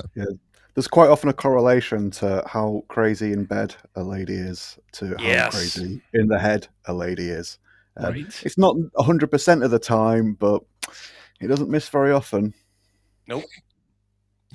Pal, you wouldn't believe the analingus I've been getting, pal. And it's like, I'd be like, bro, Vince, you might want to maybe pay this lady off and just get her out of your life. Why? It's great. I'm telling everybody about it. I'm gonna get them anal English too. I just sent a text. I just sent a text to Brock Lesnar. Yeah, you want to do the opposite, Vince. You don't want to keep getting everybody analingus out here. Yeah. Right? That's what it sounds like when I get analingus. That's what I do. I let her just scream like that. Yeah, yeah. And don't get me wrong, sorry, just to say, blokes are fucking crazy and nuts for some of the requests, like you said. You know, don't just be like, "Oh yeah, this is fine. I'm allowed to do this on the first date. This is going to end well." Yeah, but blokes are dogs, and we're known for being fucking dogs and stuff like that. So yeah. You sort of like, you know what I mean? Lasses expect the blokes to ask for more than what they're going to get, and some lads will just push it further, but. Yeah, just be cautious if they're that keen. If they're that keen for crazy stuff, that just shouldn't really be happening anyway. Then, cover your back. Yeah. Hey, I'm not saying I said the same thing from the beginning. I get it. I was like, listen, I get Vince's into crazy stuff or whatever that from what I've seen and read, but you know, is that against the law? No, it's not. No. Especially when everybody's going, yeah, I'm cool with this. And it's like all there in the tech. Like, how do you get people fired from things when it's like, well, it's not against the law? How did you get fired then? She agreed to it. You know what I mean? She was a side chick that agreed to it. It's not like she was forced to, like, people holding her down. Dude took a dump on her fucking forehead. You agreed to this madness. And now you're like, I got to get some money. and It's it's the wrong. shits. Mm-hmm. Also the shits.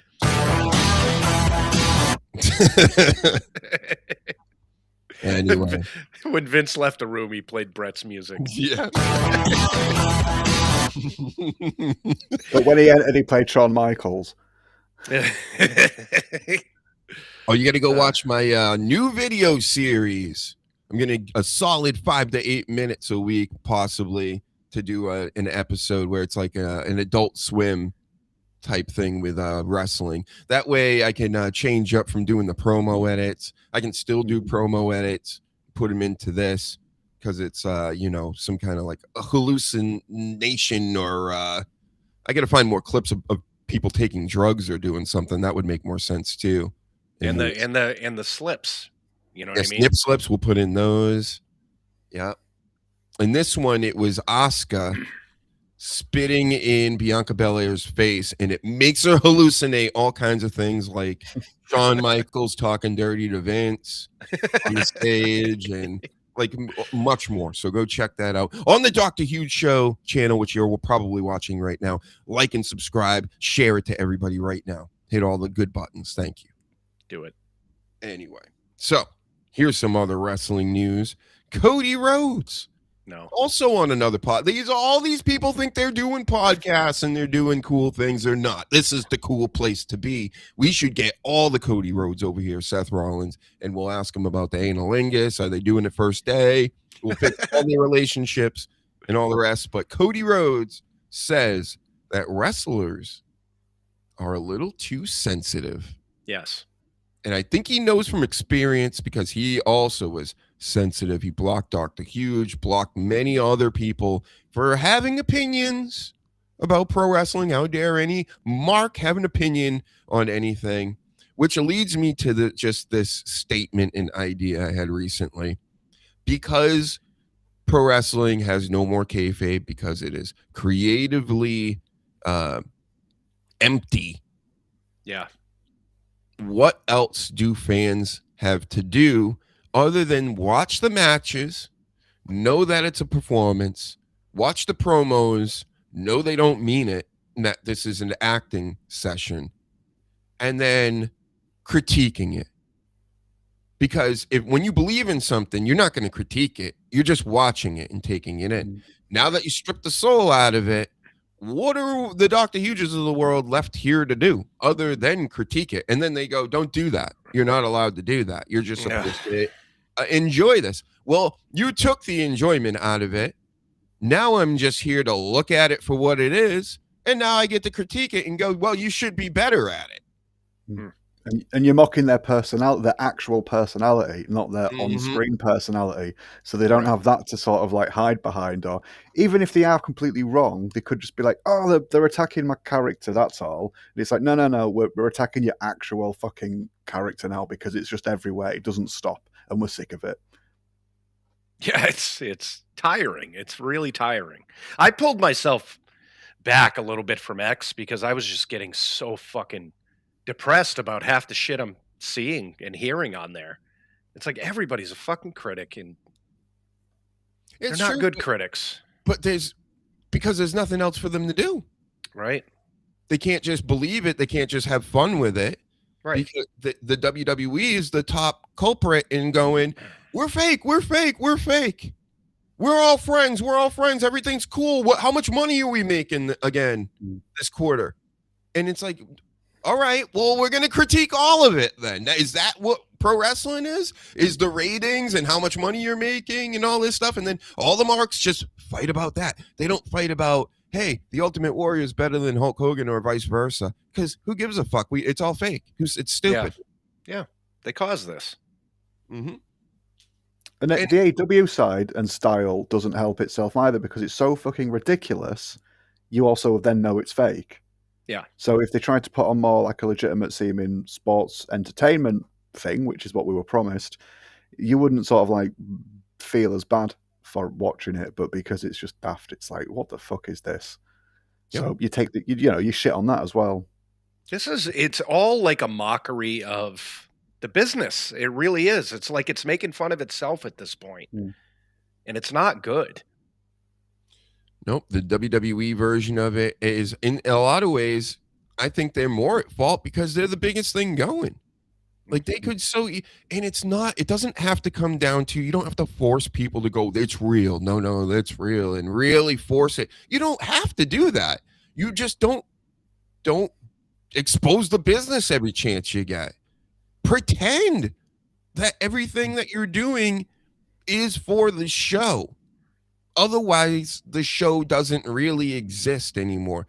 I'm telling you, that's the main reason why this past year, where I've been watching a little more intently, doing this again as well with the podcast, and I've just noticed, oh my God, they don't care. They don't even care. Yeah. So why should I care? And I'm going to put especially with all these shows now and all the PLEs, 2 nights of this and 2 nights of that. I'm not watching it.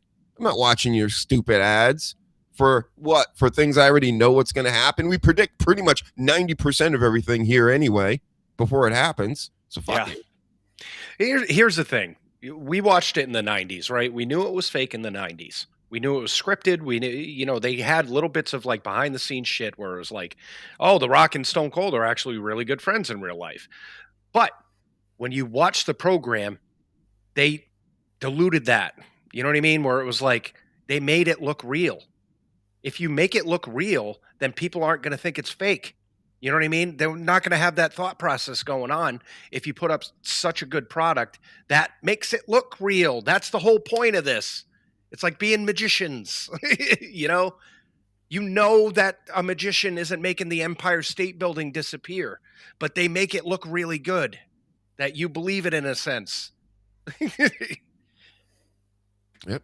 And just like when Rhea Ripley was supposedly told Julia to start laying it in for that one good match that they had on SmackDown a week ago. And there's good matches here and there. That's why people love Dragunov and all these others, because they're at least attempting to make it look real. They're not going to just go in the ring and go, slap somebody's.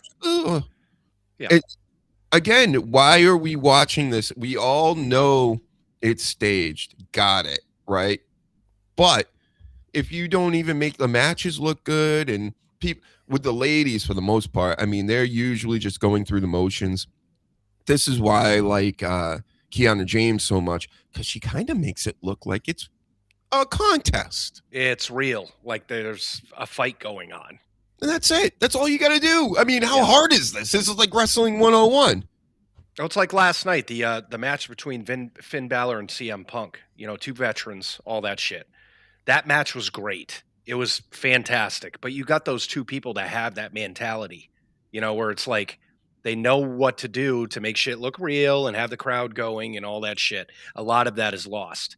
Where these people in their heads are like, all right, so I have 10 move sets that, I got to jump off here, and then I got to jump through the ropes, and then I got to fucking do this and that.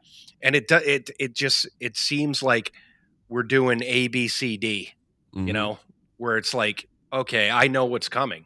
I know what's coming if somebody goes in the corner. I know what's coming if somebody goes on the top rope. If somebody's on the outside and they're standing there for a while, well, it must be that somebody's jumping over the ropes and gonna do that, and the suicide dives, and everything is so predictable where it's not making it look real.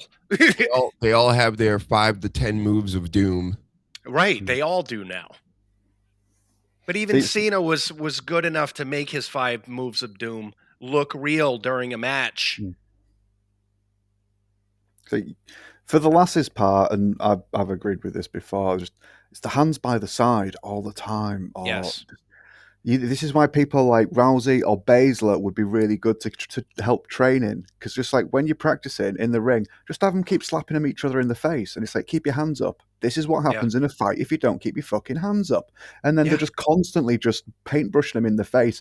Lasses or anybody would soon sort of be like, all right, I'm going to start wrestling a bit like this now, and I'm not going to keep my hands down my side waiting for the next spot to pop into my head.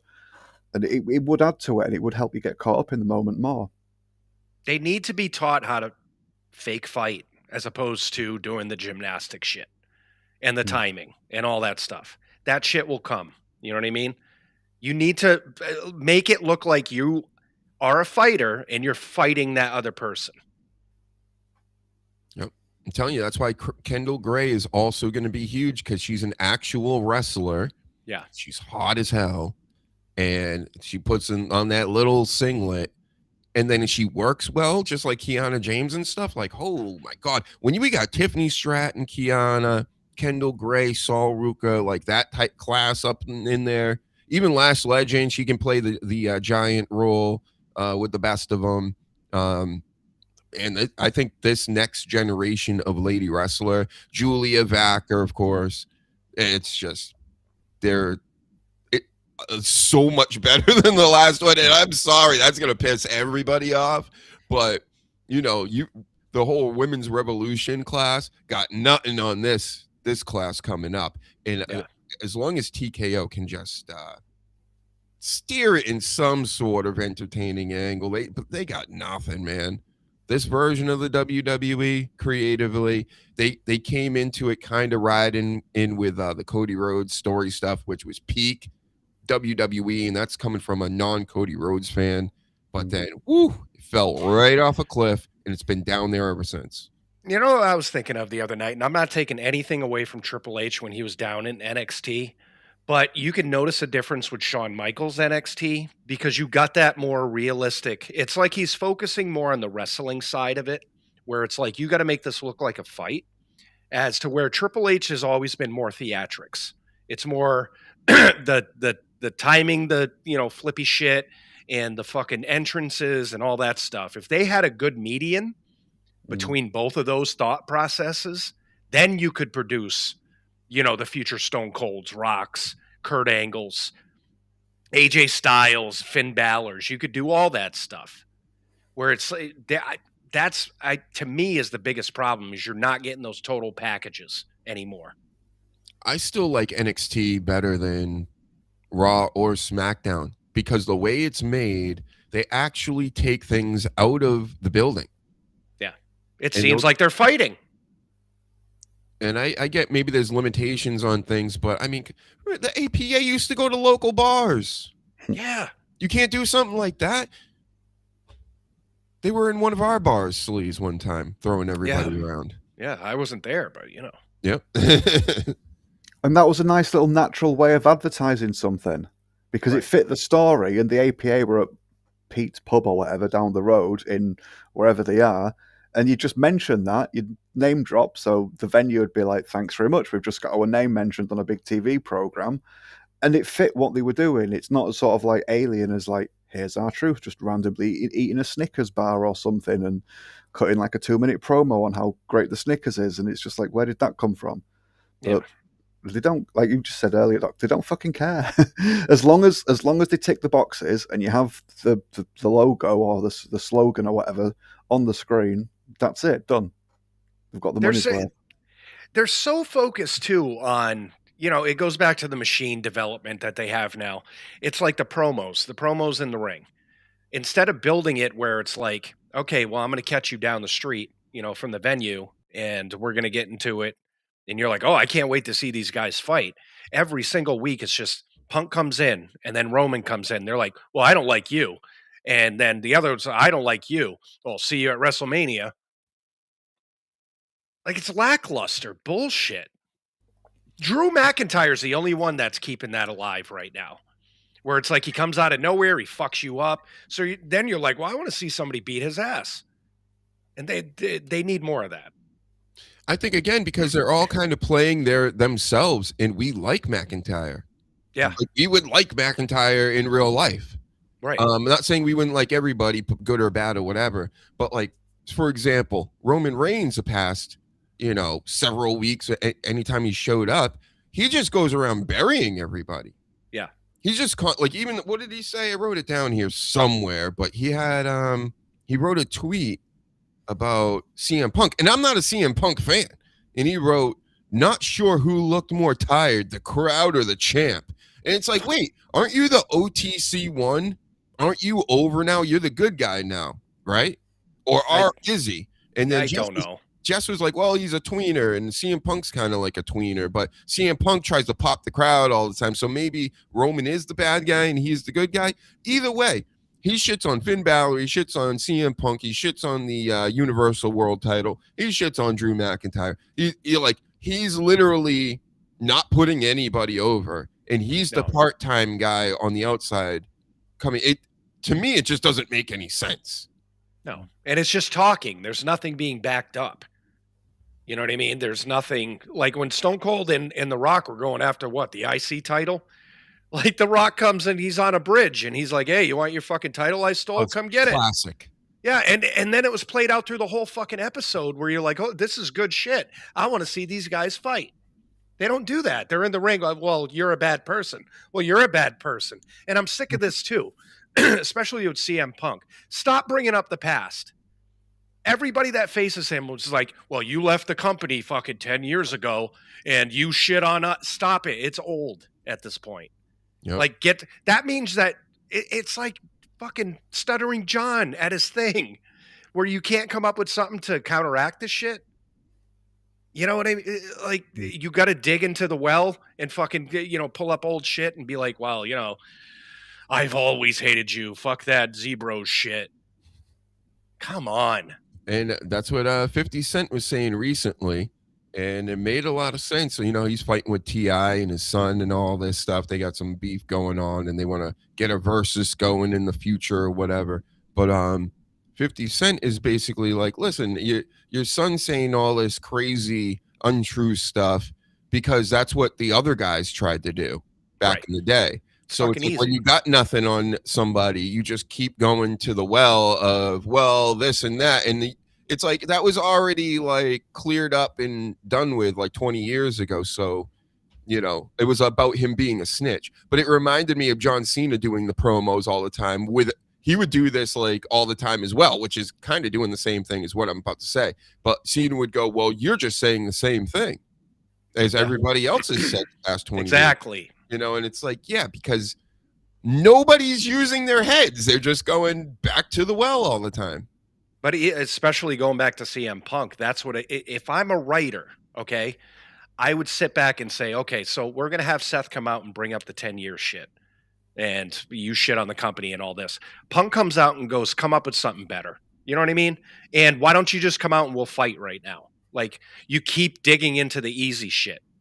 Like, come out and then just fucking end it. Mm-hmm.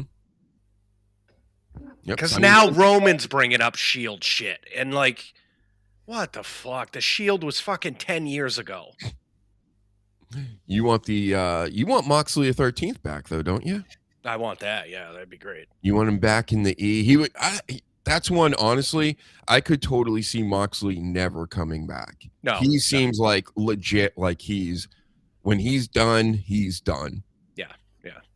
And we don't want him. So right. I would want him just to see what kind of chaos would be caused, because he would be one of those that would go backstage and start shit and then, and then this would happen.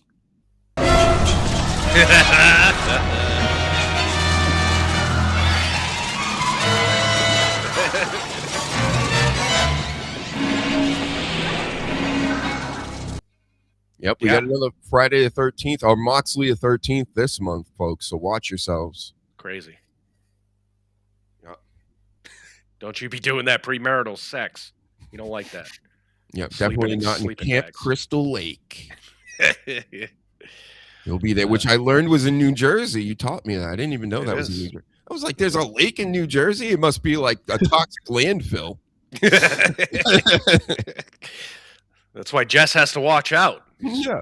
In the same neighborhood. Oh, they are so proud of being in New Jersey, too. The most densely populated area in the U.S., which, like, why would you be a fan of that? Like, everybody from Jersey is like that. And then if you go to Jersey, no offense, Ian and Jess, but it's like that. That's it. I flew into Newark once, and I'm like, get me the fuck out of here. Yeah, there's some rough areas there, of course. And then certain towns. I used to go to Edison for the big NFL shows, all the players and new players, whatever, basketball players, all these people. I've met them all, Danny, in Edison, New Jersey. That smells like trash. Yeah, literally smells like trash. Back in the day, I remember DJ Storms there. We're friends now, buddy. But yeah, I said that one time to him. I'm like, your entire state smells like a dumpster. And he got so fucking offended. It does, though. I don't know what it is. That's where New York puts their trash, I think. Maybe they don't smell it because they're just smelling trash all the time. You know what I mean? It's like you can't smell your own body odor. You know, It's just like when you go to, I mean, this is really any subway, Boston, New York, anywhere. You go in the subway, it's instant just urine smell. You just smell urethras everywhere. Balls. Gross. Not good. And like dust mites. we're not supposed to live like that, like on top of each other in such densely. No, but it's unnatural for us. Yep. Gross. Yep. Great farms over there. They still spray those fucking chemicals on them. Did you hear that? Breaking news, folks. Here's some breaking news. What do we want to talk about? We want to talk about Donald J., everybody's favorite president. Yes. Allowing the poison companies to spray poison on the food supply, which causes cancer. And RFK came out this past week and went on Rogan and tried to defend it. And he really couldn't defend it. He basically said it's good for America because it won't hurt the corporations' bottom line. So in order to keep them making millions and billions and trillions off of the food, off of the medical and all that stuff afterwards, after you eat all this trash, then you can't, there's no legal recourse or anything. There's nothing you can do about it now, thanks to Trump. Thank you. This is fact, Jack. I'm not political. I don't hate him for no reason. I'm not affiliated with anybody. I don't like Biden either. Biden or any of the. I don't like anybody. I just know for factual jacktual that they're spraying the food with Roundup, pretty much. You're eating it. They're soft killing you, and then they're gonna make money off of you in the back end. I guess it's a conspiracy. Maybe it's not a conspiracy anymore. I don't think it is. I just like that they're coming out saying, "Yeah, we're just poisoning you." They're straight up telling you right now. Even your savior, Mr. Funny Voice Man, went out there and said, you know, the guy that's supposed to take all, he's gonna fucking maha it up, right? Just like great slogan, just like the other one. No, they ain't. They're not doing shit for anybody because it's going to hurt the bottom line. So, well, you can't hurt the bottom line. That's TKO. You can't do that. Exactly. So they're going to keep feeding us garbage just like TKO does. It's just amazing stuff, Danny. Like even the people I used to always say, like several years ago, before I knew better, I'm like, I hope Donald J. will do the right thing, because even if, say, he's like loosely affiliated with these files, instead of the world burning and us going into like World War III and stuff, I would even let it go that there are PDF cannibals out here that worship, you know, Baal and stuff. I'll let that go even if they're so scared that they're gonna quit the game. Do you know what I'm saying? So that like the world can just start getting better and like become real, but they ain't doing that. And it's just like, it's like, come on, guys. Is there not enough people that actually know, kind of get what's going on? That's why I'm not saying I know it all. I got it all figured out, but do we not we're not seeing this big picture here that's being laid out for us, everybody? It's the bottom line. You don't get it? Stone Cold said so. It's the bottom line. That's true. And that's all you got to do. You follow the money first, and then you start seeing the money, where the money goes, and then you go, oh my God, these people are awful. And then they go, well, look over here, we're going to start a war. Well, look over here, we're going to do this. You know, it's like, you know, we already got false flags and things going on. And I'm not saying that there are hoax events. I'm saying there are things that are used for certain reasons, you know, like pew-pewings and things. Like another one happened today, Danny. I mean, right on cue, right? We go to war with Iran, and then they're like, here comes the terrorists. Here they come from everywhere. And I can't. Where was that? Texas, I believe. Texas. And he wore a shirt that said "Property of Allah." How fucking on the nose. You've got to be kidding me, right? It just so happens that everybody that's doing this now is either one of those or one of the people I can't figure out what they are. Nor can they. I'm not a fan of any the religious things and all the. I'm not a fan of like any of this stuff, right? I just want everybody to do whatever they want, worship whatever you want, and just like do it in peace on your own. But people are out here pointing fingers, they're stirring pots, and they're making things happen. And listen, I can't talk about them. I can't. I'll lose my channel. Chat, I'll lose it. So there are many other people that I think they get it, what's going on. And I get that there's other nefarious players in all the games. But we got to really figure out who's at the top of the pyramid, folks. Like, come on. I think people are letting it leak. Demonic Sumerian beings and such. And I know it sounds crazy, but you know who's at the top of this? Satan. I mean, in a lack of a better term, I guess. You know, and you don't even have to believe in it like that, because I don't believe in a lot of this mumbo jumbo stuff. But listen, I'm using my brain and I'm alive right now, and that's a miracle to me. I don't know how this happened. I didn't ask to be here. Maybe I did. This is wild stuff, guys.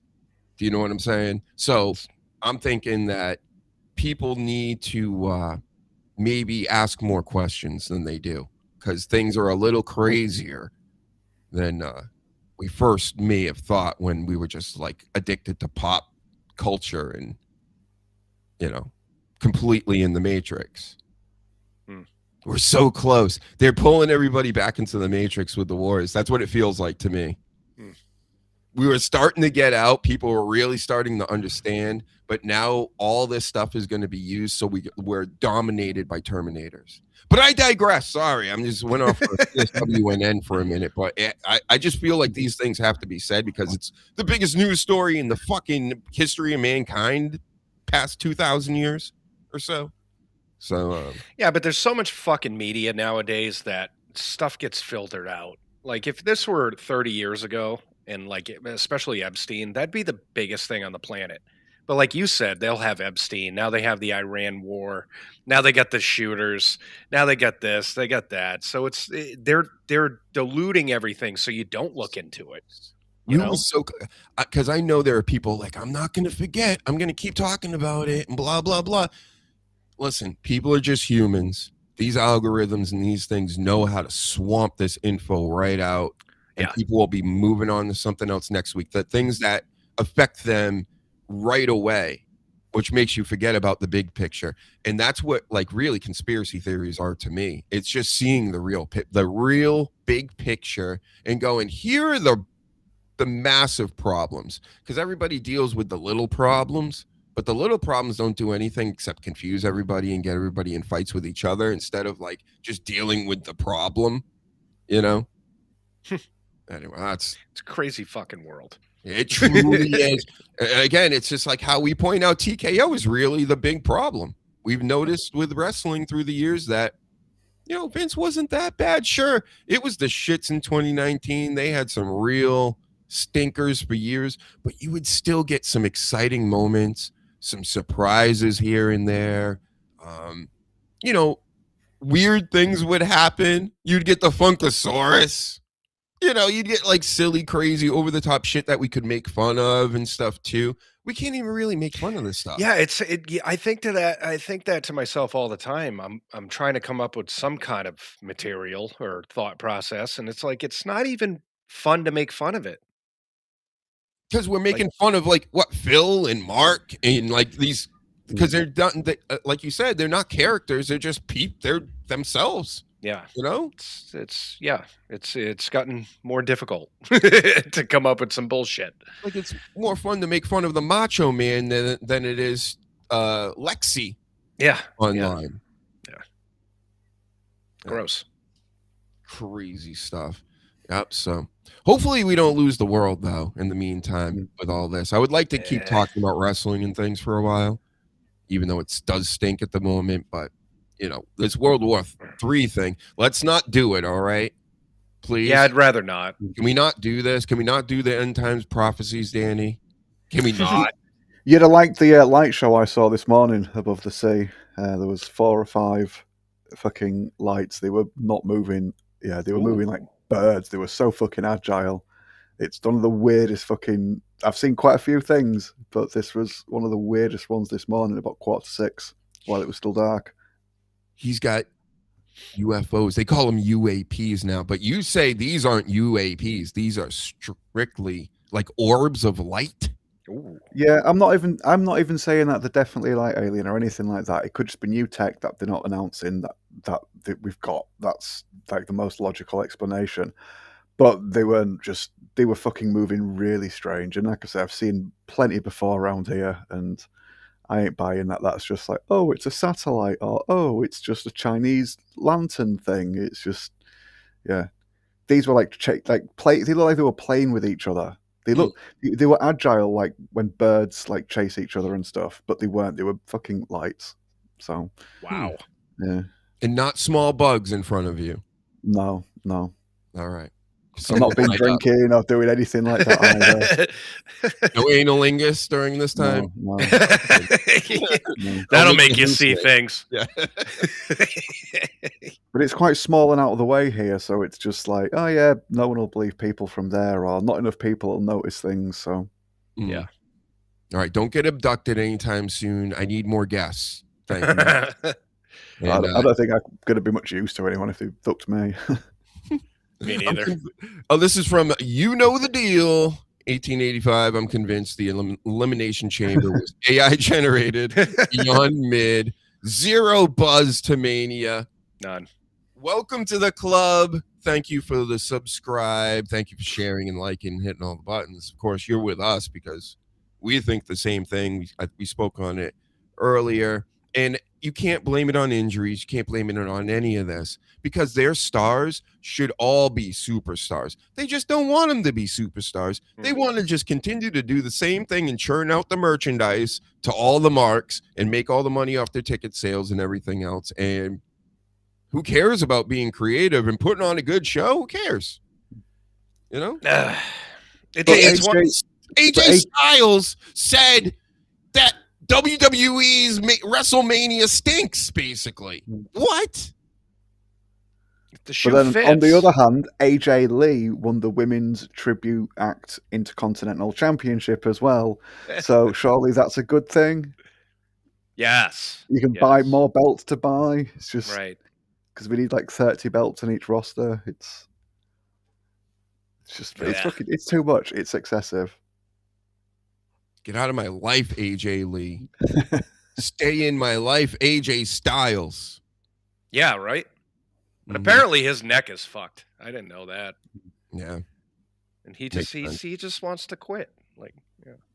Yeah, stop quitting on us, guys. I think Brock Lesnar could be next. I think they keep asking all these guys now. Ever since Cena did his little tribute year, it's like, oh, Cody Rhodes, when are you leaving? When are you leaving, CM Punk? It's like they can't wait for the rumor mill to hit with that they're leaving somewhere. It's like, who cares? Yeah. They have 1 million wrestlers. Shout out to William Robinson in the building, everybody. I'm trying to wave back, but my hand keeps disappearing. Yeah, mine vanishes. You and Danny are ghostly. Ooh.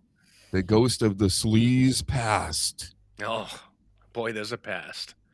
Here's a story. Well, before we even... I did start off the whole talking about conspiracies and stuff. Well, real life stuff.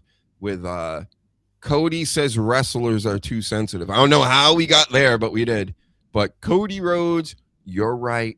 It's also in the NBA. It's also in many pro sports and in general life because everybody's gotten weaker. Everybody's gotten mentally weaker. So LeBron James is kicking motherfuckers out of Lakers games left and right. She said something, literally grabs the ref like this and walks over and points and goes, it was her. She's the one. She said something about me. Get her out. Russell Westbrook gets popcorn thrown on him a few years back, and you might have thought a sniper hit him. Oh, he lost his mind. He tried to get into the stands and everything. All these people they shouldn't be saying things. And then I get it. Like, then you get the fans that are jerk offs, and they're like, I'm not gonna, I paid to do this, and some of you got to shut the fuck up. But a lot of you. Overall, it's like, come on, like, just what the fuck happened? But before we get into the sleaze, I know you got to go. Yes, sir. Do your plugs. I don't have to. I got a QR code at the SLZ 52 on all social media. Thanks for coming on. Back to you, Doc. We'll talk to you later, brah. All right. See you guys later. Good to see you. Good to see you. So what do you think about that, Daniel-san? They surround themselves with sycophants, people that just like gas them up all the time, and then they go on social media or just the internet in general, and it's the same celebrities, politicians. They've been lied to and told that the internet is like this little platform, like this amplifier of like their message where they can peddle the wares, they won't be challenged, and they can just reach however many people they've got. And then one person turns around and replies to them and says, "You're a fucking prick." And a lot of them just melt down like, "Oh my God, we need to censor this. This internet thing's terrible. People have given me violent rhetoric." And it's like, no man, people just tell you you're a fucking prick if you're acting like a prick. Deal with it. And yeah, this just bleeds over into the real world then. So then one person says something to him while he's playing basketball, and he had it kicked out, as you told me. It's fucking ridiculous, and it's fragility. It's really it's sad. It reminds me of Roxanne Perez, that guy saying F words to her in the crowd. And sure, he's a jerk and everything, but, do we have to make a big deal out of it? And just let it go. People are going to say stuff. Or Sami Zayn a week ago or so, like somebody's like booing him as he's making the rounds, slapping people's hands. And he gives them like this nasty look like, how the fuck dare you? I'm the good guy. And this, and it's just like, bro, who cares? Who cares? Did you see what happened at the BAFTAs last week? No. Right, so Jamie Foxx, and I believe his name is Michael B. Jordan. Not. Yes, I remember seeing this. Yeah, go ahead. Right, so yeah, there's a guy is an activist for Tourette's, and his like story was depicted in, I think it was a film and not a series. And the guy that played him in the film or series won an award at the BAFTAs, and the BBC put him on the third row or second row, like under a microphone. So and apparently he'd said like, "Oh no, don't put me near the front, please. Just I like to be here, but don't put me at the front." So lad with Tourette's in the crowd, Jamie Foxx and Michael B. Jordan get up there, and they're about to announce the next thing, and this lad shouts the N-word. I'm sure it popped everybody. All the white people were probably like, "This is amazing." It was so well timed. It was fucking perfect. Stuttering John could learn a thing from this guy's timing, even if this guy didn't mean to do it. So loads of people online have just started bullying and trying to cancel this guy with Tourette's. And the whole thing with Tourette's, if you don't know, is you can't control what you say. And the specific type he has, his brain very quickly goes, what's the worst thing that I can say in this current situation? That pops up into his head. Most of us might have Tourette's, actually. And we all, a lot of us will do that, and we'll go, say it. Yeah, we just don't say it. We go, that'd be funny if someone says it. Whereas his brain doesn't do that. His brain just goes blurt, and he blurts it out. For example, when he met the Queen gave him a medal, I think, for like bravery, and he just shouted "fuck the Queen" to her face. And it's like, he didn't want to say that, but his brain said to him, what's the worst thing I could say here? Oh, right, fuck the Queen. So that's just what happens. And now we've just got this oppression Olympics where it's like, what's the worst you could be? Could you be a black person, or could you be someone with a mental issue? And it's just like, why are people fighting over this? And there was another award ceremony this week, North England, there you go. There's another award ceremony this week. I believe it was yesterday. It was the NCAAP, NAACP. And they're like, oh, thanks for everybody and it was the same actors or personalities who were thanking everyone that had supported them over the last grueling week of all this sort of like horror that had happened because somebody said a word. And it's like, actors, hello, you're millionaires. You don't have to worry about many things. One of the last things you have to worry about is some guy with Tourette's shouting a word that you don't like. But it's so fucking sad to see, and people are just melting down needlessly and picking on a guy with Tourette's. They got to jazz up these awards shows somehow. I mean, I would put a guy with Tourette's or a lady, maybe even both. I take the lady from the 90 Day Fiance shows or whatever. I don't even know she's on there, but it's like that same general channel. And put her on with that guy and make him sit front row for every award show. I think it just make it better. That's what I would do. But I mean, how stupid can you be to let a man or anybody with Tourette's sit in the front near the mics? Do you not get it? I went to school with a kid with Tourette's. It's like, come on, bro. What are you doing? Yeah. And it was live and on the BBC. So they have someone there. Well, it's like got a 30-second delay. So they can beep it out. So they dropped the ball with that. But by all accounts, it wasn't just these two guys he shouted it at. He was shouting shit throughout the night. And yeah, like I say, it's just the worst thing you can think of saying. And he'll say it. So if you have a lesbian in front of him, he will think of the worst word to say to upset that sort of person. If you had a little person, he would think, do you know what I mean? And it's just, everyone will have got their licks if you'd have just paid attention for the entire night. And it's nothing personal. And well, it was near Mike's. Right? He was quite close to the front, something like that, yeah. And he didn't want to be that close, but they insisted on putting him there. I say put him on stage, so, yeah. Like right behind whoever's going up and doing whatever they're like the announcing the winners. That's what I'm for. Yes, BBC have got some part to sort of like play in the responsibility of this, but it's. I think BBC is racist. Just even saying that is racist. How about that? Yeah. Well, to be fair, they were a thing before the acronym was used in the way you're thinking. Oh, they used it first? Oh, yeah, they've been around for a while, sadly. They're shite now, but yeah, they have been around for a while.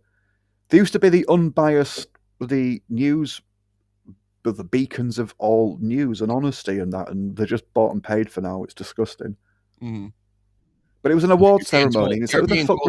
I know nothing about this. Ribshot says he was near the back, but they put a mic near him. It was also a 2-hour delay. They cut out the F word and someone saying free Palestine. They left it in on purpose. Well, that's sort of even more funny then. If he had to, if they went out of the way to mic him, and it's just like, yeah, you knew he was going to do something like that. So Ribshot, maybe they are racist. Maybe they BBC too. They force you to pay for that, right, or something? Yeah, they do. I haven't watched it for ages, and you cancel it and you say you don't want to pay it anymore, and then instead of just being like most other companies would be like, we're sorry to hear that you've left, and can you tell us what was wrong and how can we win you over to bring you back to paying for this service? They send you these letters where it's like, we know you don't have a license. We're going to send somebody round on the 14th of whatever. Will you be in? We're going to send our enforcement officers round, and it's just like you could face prison time or a fine. Wow. And I just get all the letters after a while. Oh, yeah, they're proper dicks about it. I get all the letters, I put them back in an envelope, and I'll write some shit like, I don't want your... Well, I've done a little monologue here where it's like, I don't want your fucking shit service. Stop wasting my time. Fuck off. And I'll send it back to them. So they'll just get an envelope of all their envelopes of shit that they send. But little old ladies and vulnerable people or whatever get scared by this, and they go, oh, God, I have to pay it. And they start paying for it again, even if they don't watch it. And they try and make shit up like, oh, even if you have Netflix and Amazon and whatever, you still have to pay the license fee. And it's like, no, because I'm already paying for that subscription. That's got nothing to do with you. Fuck off. Well, they're proper twats about it. And they're awful. It's the shit. When Trump said he was bloody suing them, a lot of people over here were like, good, they need to be taught this lesson. They shouldn't be able to force people. They're not sort of like this beacon of like impartiality anymore. And they should just go for the normal subscription model and let people decide whether or not they want to pay for it. Mm-hmm. And so weekly question here, Danny. Where are you from? Who are you? Yeah, I'm not from Liverpool. That's what Scouse is. North England. There you go. Even where I live, people sometimes often ask me like where I'm from, because I like to try and pronounce things properly, but that doesn't always happen. So yeah, my regional accent doesn't always shine through. The worst English accent is Piers Morgan, easily to me. That's just so Yeah, like very pompous. Like shut the fuck up. Hugh Grant style, where it's just oh yes, he's just pull faces in between each word. Yeah, it's quite pompous. Can't stand it. But we got LA Knight. You know I love LA Knight, but come on, bro. Oh, I saw that botch. Ooh, that was a nasty botch. He's got 2 moves, one of them being that one, and Tiffany Stratton does one too, where she jumps up to the second rope, but she's at least facing it. He's facing away, you know. And then the other one where he goes to jump up on the rope and catch the guy and suplex him off the top, that's works half the time as well. He's crotched himself on the ropes before, like in Saudi Arabia. It's just, I don't know. He's not doing himself any favors, is what I'm trying to say. With all, and he's not a spring chicken either. And if he fucks it up and lands badly on himself, he's in his 40s now, I think, isn't he? He's not going to recover as well as if he was in his 20s and he landed on his own head. He's going to really ruin himself for doing something that has very little payoff. Yep. So you got to get well, LA Knight, because change up your move set, do something. You got to jazz it up. He has some good moves. He'll do a lot of the old school like power wrestling moves. He picked up Cody Rhodes, you know, in a torture rack type thing, and then flipped them over the side. Yeah. Like he'll do like the big moves that zap all your energy or whatever. And not a lot of guys seem to do that these days, unless they're like Obafemi or something, like a really big guy. So I like that. But yeah, overall, it's just very mediocre style, and you're not doing yourselves any favors with these high risk maneuvers that you're trying to pull off. And not like you messed yourself up, but you fell off the ropes when you were supposed to jump off. That's awful. Can't do that. Yeah, we love you, man. We don't want to see your buddy land on your head or just look like a tit because you messed something up that you shouldn't really do after doing it for so long. Wait, I want to see. Ribshot says this is the TV license guy tracking you down. Hey, hopefully I can become a TV license guy. I could force everybody to watch the Dr. Huge show. Maybe I can work that out. I'll talk to Donald J about it later. I'm sure he likes a good scam. We'll scam everybody out of their money and force everybody to watch us. I love it. I'll just say the same thing. Go fuck yourself. Sorry, Ripshot. But no, they come and knock on your door and start demanding having a look at like your television to see if you've got like an aerial plugged in, and they fake it and sort of like say that they've got authority to come into your house and start inspecting stuff, and they don't. You can just kick them off your property. So crazy. But again, people are scared of like the threats they make, and it's like, oh, you could get thousands of pounds worth of fines, or some people get put in prison for it. It's quite a lot of the lasses that are in prison over here. It's because of the fucking TV license thing. It's ridiculous. But you don't have to let them into your house. You can just tell them to fuck off and get off your property. And Paladin says LA Knight needs to do a submission move. You are correct, because the BFT, you know, the big fucking tits move he does, just is terrible. That's what a bad finisher.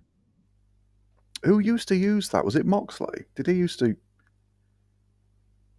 Someone used to use the same thing. They didn't call it the BFT. Yeah, I can't remember, but it's an awful move, no matter who uses it. I think Moxley used to use it before he stole Cactus Jack's double arm DDT. And do you know Stephen Borden Jr.? Who's that? Oh, Sting. Steve Borden Jr. Sting. Oh, Jr. Got it. Yeah. No, I didn't know that. Yep. And Hulk Hogan Jr. is also preparing to wrestle at WWE, or at least trying. You know, Nick Hogan. Oh, so we're just going to turn wrestling into like the Teen Titans then, where it's like mini Robin and mini Batman and baby Wonder Woman and just everyone's offspring using the old names. Look, he's telling you again. Ribshot says there's no actual requirement to pay the TV license. I do. You do that, and they still keep writing to you. Just tell them you don't watch BBC. Just do it, Danny. It's easy. That's what the kids tell me online every time I play video games. They're like, "What's the problem? It's easy." No, you can tell them, but they don't take that for an answer. They just keep sending you these letters because enough people fall for it and then sign back up. Mm-hmm. Or they stupidly admit that they don't have one whilst they're watching it, and then they can get done for it. But yeah. Mm-hmm. Massive hammers. Massive hammer's been coming out of everybody's gear lately in WWE, and I'm here for it. I will watch it. I wish there was more highlights of that, to be honest. Come on, hook it up. It's needed sometimes. Sometimes it's needed. All right, we talked Becky, AJ, boring, stupid.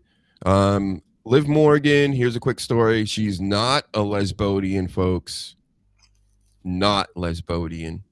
She said, everybody's confused because a few years back, remember when Bobby Lashley married Lana, or was about to marry her on TV? Oh God, yeah. And then Liv came out. I totally forgot about all this. Liv came out and professed her love for Lana. Yeah. Everybody's like, oh, she's at least bi because she's banging Dominic Mysterio right now. Obviously, right? So, Fact Jack, not lesbodian. Thank you for that, Liv. What else we got? Oh, the Darby Allin stuff. Did you hear about Darby Allin fighting with the Uber driver? No. Oh, we got to watch it. Hold on. Bringing it up right now. Darby Allin gets kicked out of an Uber mid-interview. Oh, it's going to be good stuff. So shout out to the podcast broadcast. And he got Darby Allin on. Must have paid him millions. Nobody even answers me back. I'll get a hold of their DMs and they'll like block me or like, and I'm like, what did I do? What did I even do, Ripshot? Right? Oh, it's my name. My name turns people off, I guess, Danny. Get off my screen, Liv more. All right, Liv, you can watch with us. I'll allow it. We're going to watch this now. Let's watch Darby Allin get kicked out of his Uber because he dare do an interview in the back seat.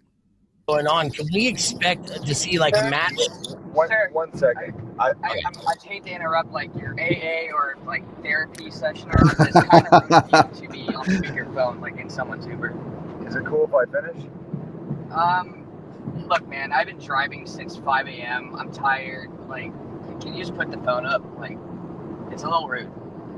I'm all on board with this. That's dope. I fucking like this driver. I like him. It's rude as fuck. Like goes on, next we're to on your ear. national TV right now, just doing an interview here real quick. I don't care. I make like $15 an hour. Like, I don't care. Yeah, but you want 5 stars. This is 1-star behavior. Is this your AA sponsor or something? No, it's not an AA sponsor. I don't care. Can you just put the phone away? I'm like, straight edge. Is he really I knew at this face paint, this Gene Simmons thing, like you were gonna be trouble. Like, yeah. Dude, you want me to cancel, right? Put the phone away. No. This guy's a Karen, in my opinion. If this ain't a work, this fucking guy's a bitch. You can't listen to somebody talk. You're a fucking cab driver, bro. You're a glorified cab driver, essentially. Just fucking drive. Cares? Go in your mind somewhere if you don't want to hear it. But aren't you supposed to be playing whatever they want on the radio or doing something for the customer? I'm telling you, everybody's fucking entitled. Even the fucking cab drivers, bro. This is crazy to me. I think this guy's just acting like a bitch. But it's like having your phone like on loudspeaker, not entitlement too. Assuming other people want to hear like all of these conversations. Darby Allin, he's doing a podcast. Who the fuck's Darby Allin?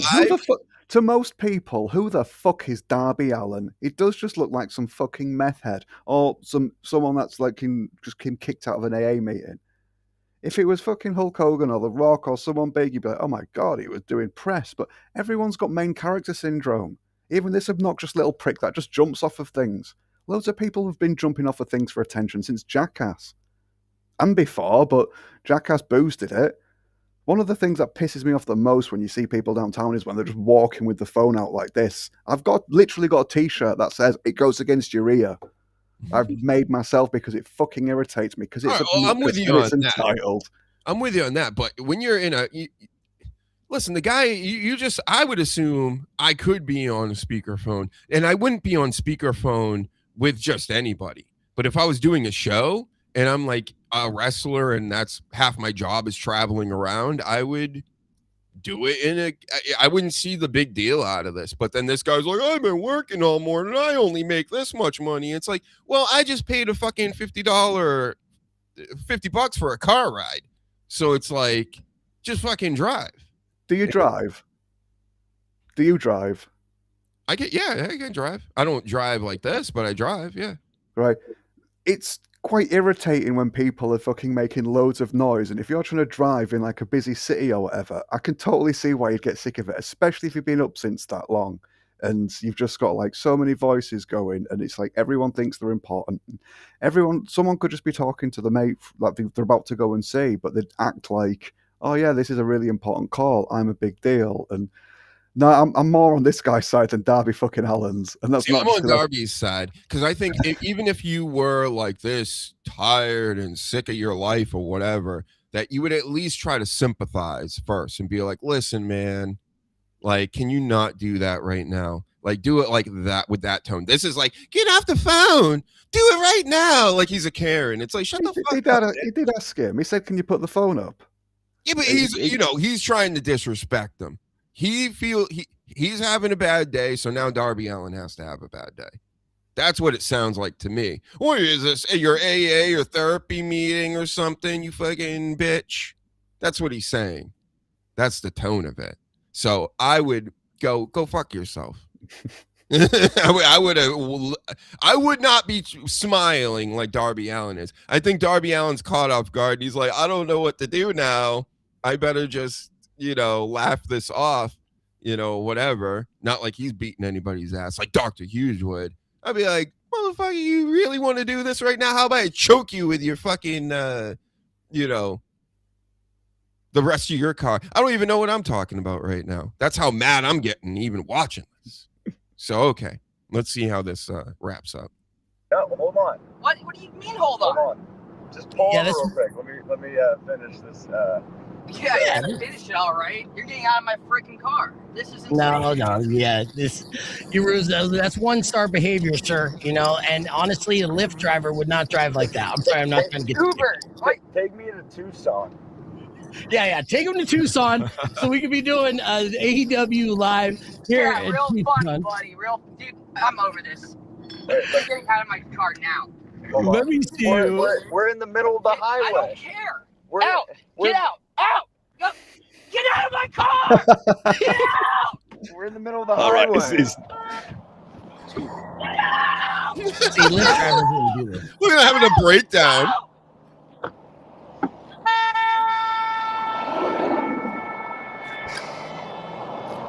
Wow. You deserve I'm in it. the middle of the highway, so hold on, let me go over here. It's kind of loud. He drove off on you. Did it look like he drove off on you? Yeah, he drove off on you. He's gone. So what were we saying? Because I got to find another Uber. I'm in the middle of the highway. I fucking love you, dude. Can we expect to see you do a match in Tucson when the Collision comes to town on March 7th? Can we expect to see me in Tucson? I'm in the middle of the highway. If I get an Uber, I will be there. I promise you. I love it. All right, well, there you have it, folks. Darby Allin kicked out in the side of the road on the highway. All right, that's not a little excessive to have like. Yeah, he snaps at the end. I'll definitely give you that. But this whole fucking threatening people with I'm going to give you a negative review on the internet. You're going to get 1 star. That's what you've just called Karen behavior as well. That's just. The customer isn't always right. Sometimes the customer is an entitled fucking asshole. You don't have to just take whatever the customer thinks they want the experience to be just because they're paying. Once upon a time, the customer and the seller of the proprietor of the shop or whatever, it was like a mutual sort of like, we're both doing each other a favor here. But since the 2 years of obedience control where everyone stayed in at home, shoppers and such have just become even more entitled, where people fucking I've worked in shops. I've had people put a camera phone in my face, right? Just because they didn't want to speak to their relative to find out what they wanted. And they're like, oh, you speak to the guy. And I'm like, sorry, don't just stick a fucking video phone in my face just so I can then having a conversation with someone that isn't here. You didn't even ask me to do it. That's fucking really rude and entitled. And people bringing dogs into shops and letting them piss place, just dogs in shops in general, but letting dogs come in and piss, or people come in with like 3 or 4 dogs, or people come in and people go into someone behind a counter trying to get served, and they're still on the phone having a conversation with someone else. And it's like, what the fuck is wrong with you? That's entitlement. And like I say, that sometimes the customer's just an asshole, and I can see why that guy would get stressed. Maybe not quite with him screaming and punching his steering wheel. That I think he had a really, really bad day. But yeah, just someone behaving like that in the back of my taxi, if that's what I was doing for a job, would fucking irritate me, to be fair. I get it. People have bad days. He hates his life. He's like, I'm just fucking doing this. I don't want to hear this anymore. But again, that's not customer service. That's not how you do this, you know? I always thought if you were a driver for somebody, I never drove people. I always drove things if I was driving. So I obviously didn't have this problem. But, you know, I don't like the videos of the drunk people in cars at the end of the night in the Ubers and things. Like, there's no way you could ever get me to do that job. Drive drunk people around. They're so obnoxious. Even though all these ugly drunk chicks try to like get it on with you, or you just get violence or all kinds of stupidity happens. But with this in the daytime, it's like, to me, it's just like a courtesy thing from a business where it's like, they ordered something. Sure, it's your car. You're working right now, dude. How can you have a meltdown because somebody's on their phone doing an interview? That's probably the reason. It's just common sense. It's common courtesy, I think, especially when you're now. If you're picking up your boy and he's like, I'm gonna get in the back seat and do an interview, I'd be like, what are you doing? What is this? I'm doing you a favor. This guy ain't doing favors. He's getting paid for this. Whether he likes it or not is kind of irrelevant. He's doing it. So yeah, I get that. But it is also in Darby Allin's best interest, or any passenger in a car, it's in their best interest not to distract the driver while they're on the highway. Or what would be smarter is just tell the driver, go, hey, I'm about to do something, and not go in with the phone already going on, which it seems like that's the case.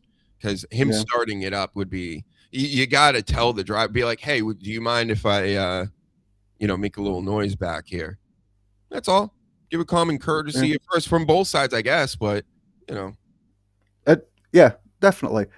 But then also you don't know that driver, and you don't if it's just like a taxi. If it's a friend, you know what they're able to sort of like, what conditions they're able to drive under. But I remember getting shouted as a kid when me and my sister would be like causing grief in the back of a car, and mum would be like, I'm trying to fucking concentrate here. And if you don't know what the driver's like, you wouldn't just go straight into it with like the possibility to like distract him whilst he's on the highway, just in case he freaks out like that. I'm not saying you need to sit in complete silence, but like you said, at least give him a heads up and be like, am I right to just do an interview here? There's going to be quite a lot going on. Yeah. And I've noticed using any of these apps or whatever, taking rides anywhere, you're either going to get a driver that's completely silent, or one that is just they want to tell you a whole fucking life story, which I'm fine with too, because I just let them go. And then I'm very good at like, I don't ignore, I just go into my head. And then it just turns into white noise. And so like, go ahead, entertain yourself while you're driving. I'm just going to like, replay a match or something from 30 years ago. Right.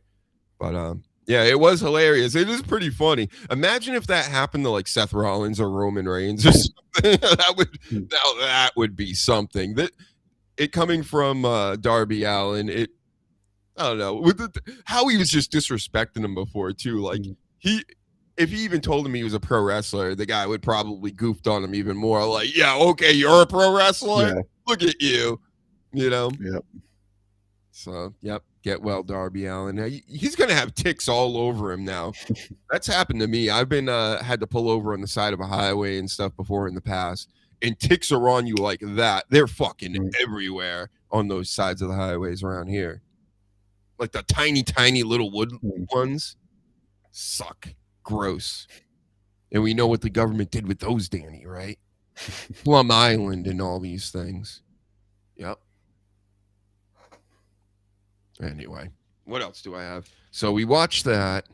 I think that might be it. Oh, one last story. And this kind of leaks into the story I was talking about how not CM Punk, Cody Rhodes was talking about how wrestlers these days are very sensitive. They need you to cheer them and only cheer them. Never boo them. Never say they stink or suck or say any crazy stuff, right? That Dr. Huge used to say like 10 years ago. I would go in on everybody back in the like.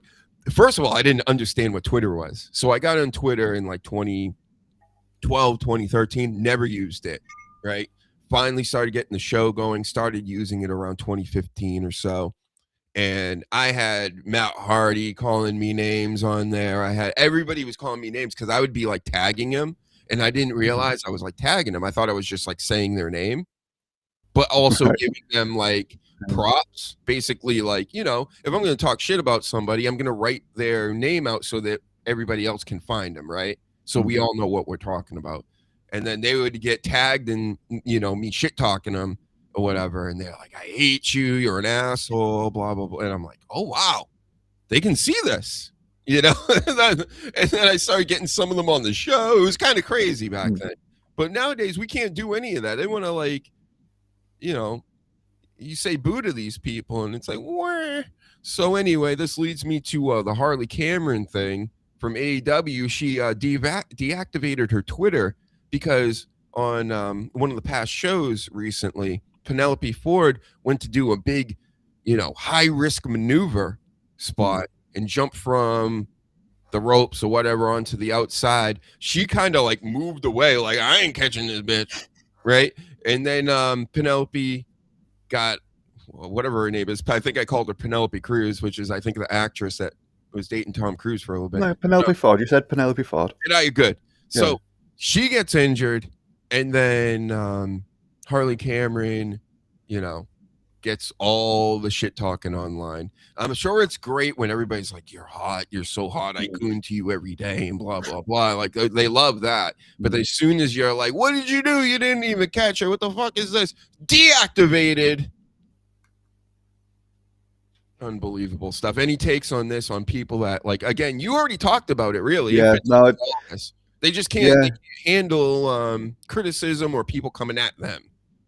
Yeah, they're just so used to just thinking everyone's just going to kiss their ass all the time, and then when one doesn't, yeah, that's it. The whole world melts down, and they completely forget about those 5,000 people that, like you say, were just like, "Well, goon to you all the time," but just one little no, and that's it. It's just fragile fucking breakdown.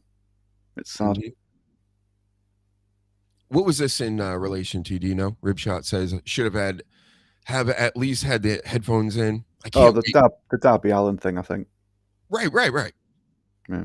That makes sense, right? I think so. I mean, easy fix, right? Easy fix for everybody, I think.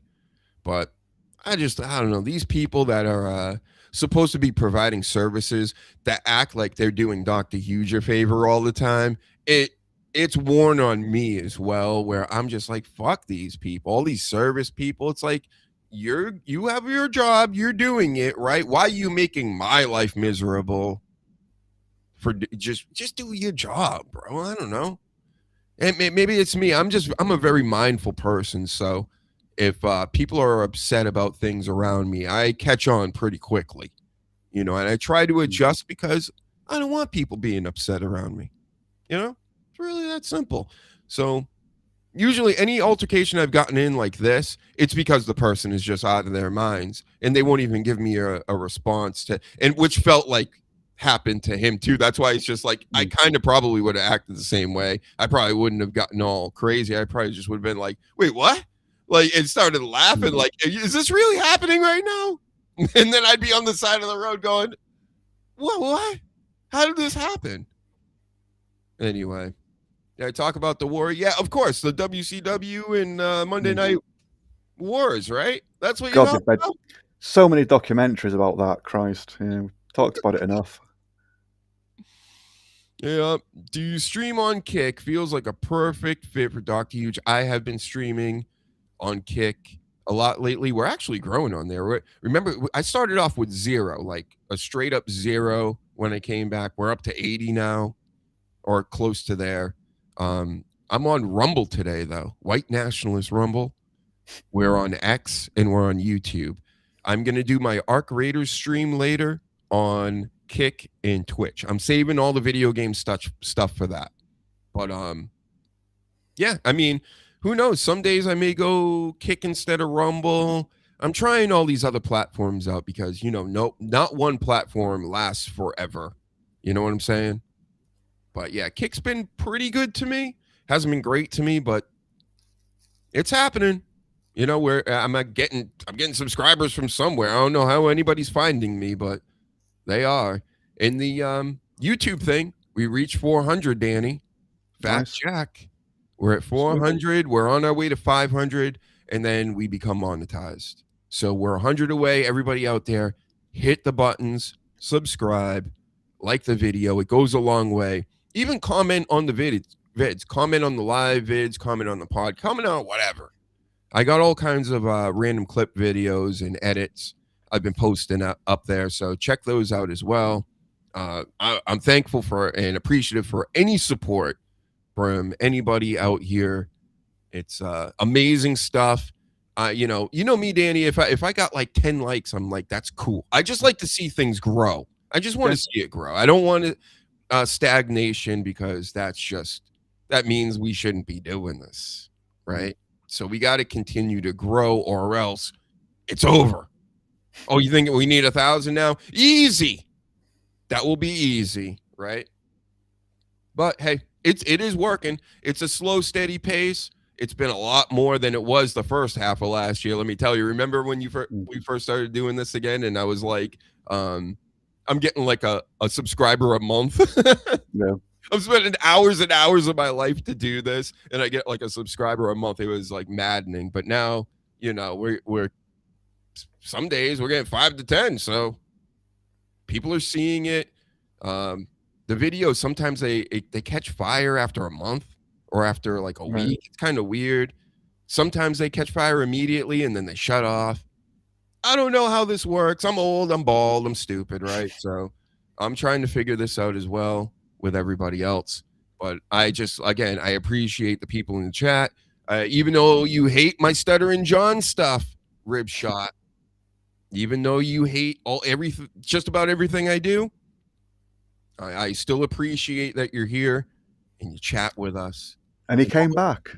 He did. He left, but came back. He saw Stuttering John off the screen. Listen, I get it. I do the same shit too. I watch a lot of shows, and then they'll put up like Scarlett Hampton or whatever on Merch's show, and I'm like, I'm out of here. I'm not doing it, right? So I get it, right? And Ribshot says, yeah, keep going. I hate it. I hate when it slows down, but as long as it's going in the right direction. Exactly, yeah. We just need it. We just need a steady pace of people knowing who Dr. Huge is. And believe it or not, Danny, my thing the past week, we got a whole wipe coming up for my game I play. So I've been giving away all my legendary items and plugging the show. And believe it works. People are so appreciative that I was giving noobs like high level shit last night. And I'm saving them and letting them keep their stuff. I'm not ratting people. I'm being a great guy out here. I'm preaching the gospel of the Dr. Huge show to everybody. And then they're starting to do it. They're like, oh, that's cool. I'm going to do that too. Because, I mean, it gets old being a villain, right? So I'm a good guy in the game. They love it now. And they're actually going, I will watch that. I will actually check this out because I'm so pleased with what you did for me in a fucking video game. It's kind of hilarious, but I think that's the charm of it. So I think we said it all, Danny. Do you want to talk about the war anymore? I mean, I do have news on it. You saw the news. We're fighting Iran. Is this good for business, you think?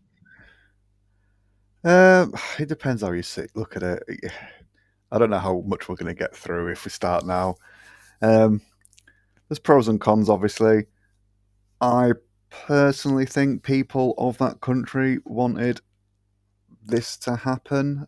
Whether or not we who got involved should be the ones to get involved is a different story. And there are sadly people who just are big warmongers anyway, who will just jump at the chance of any war. But it does look like people from the local area are sort of like appreciative of what's going on. But there's going to be bastards involved either way who don't care about freeing people, who just like, yeah, we get to sell some weapons, or yeah, we get to blow some people up. And listen, man, I think a lot of people got a lot of homework to do. And I've been talking about it for years. I had the conspiracy show with no name. I should just bring it back. But I mean, it's kind of worked into the show anyway. But you got to learn about the occult. If you don't know about the occult and what the occult even means, which is just hidden knowledge, right? People won't know what's going on with anything. They won't even. There's all kinds of signs and symbols out here. And I forget who said it. Maybe it was Jesus. I don't know. It was somebody really big. And they were like, the signs and symbols are going to be their downfall. Because when you understand who's in what gang, then everything starts to make a lot more sense. And that's what they don't want from the normies out here, is for them to understand what is going on with any of this. It's always, oh, it's so complicated. We can't even explain it to you. It's too complicated. It ain't. It really ain't that complicated. You understand? Mm-hmm. That's right. I don't even care about ad revenue, to be honest. Philly Sports Pride and Rib Shot. Because if I need 1,000, I'm doing this no matter what. So we'll get there eventually.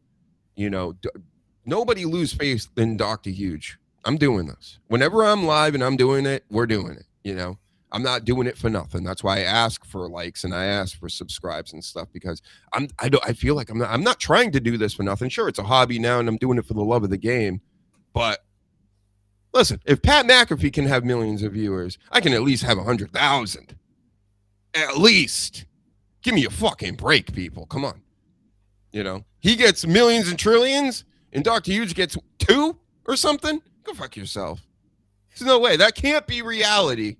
Maybe I'm delusional like Stuttering John too, but I don't care. I'm fighting the power when it comes to this one, because I know I'm right.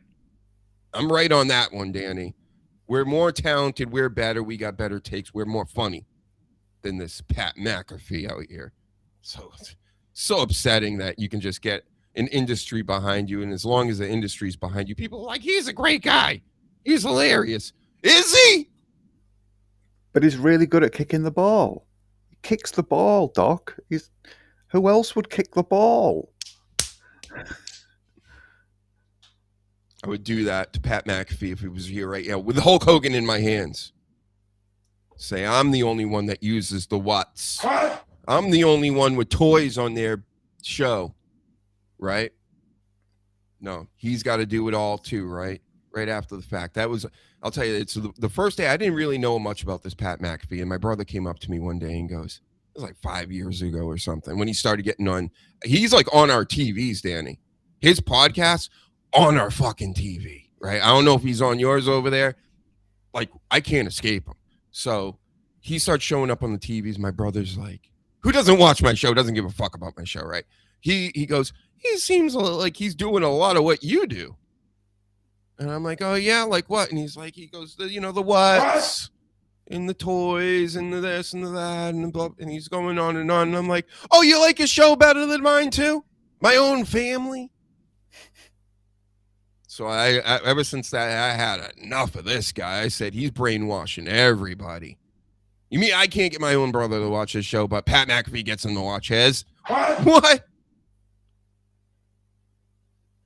All right, got it. Anyway, I think we did it. We conquered the world. Hopefully we're going to stop all the wars, Danny, right? We're going to stop the Ukraine war. We're going to stop fighting with Venezuela. We're going to stop fighting with Cuba. We're going to stop fighting with Iran. We're going to stop fighting with, Taiwan. That's contested still, right? I believe. Oh, there's so much. going on. Wars and rumors of wars, right? If anybody knows anything about that.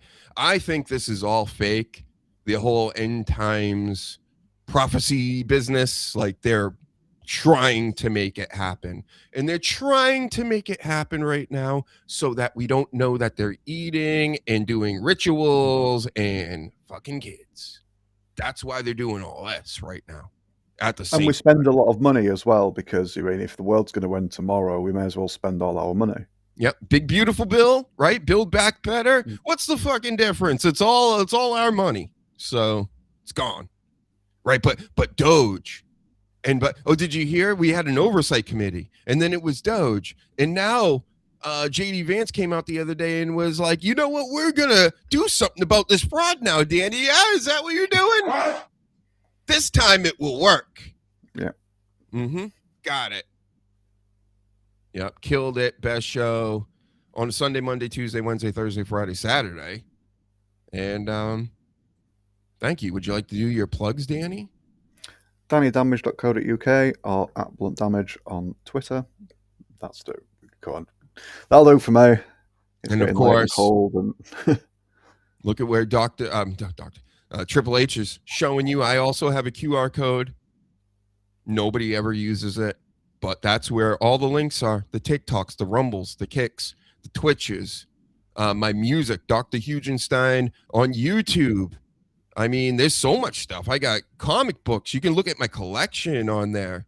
I don't even have all of them on there. I got thousands and thousands of comic books. And slowly but surely, every once in a while, I'll mess around with Instagram again. You know, you stop using that Instagram for like a month, Danny, and like you start from ground zero and work your way back up again. Unbelievable. I used to get like thousands of likes from my just posting comic books. Nothing about anything, not about the show, anything, just comic books. And blew up.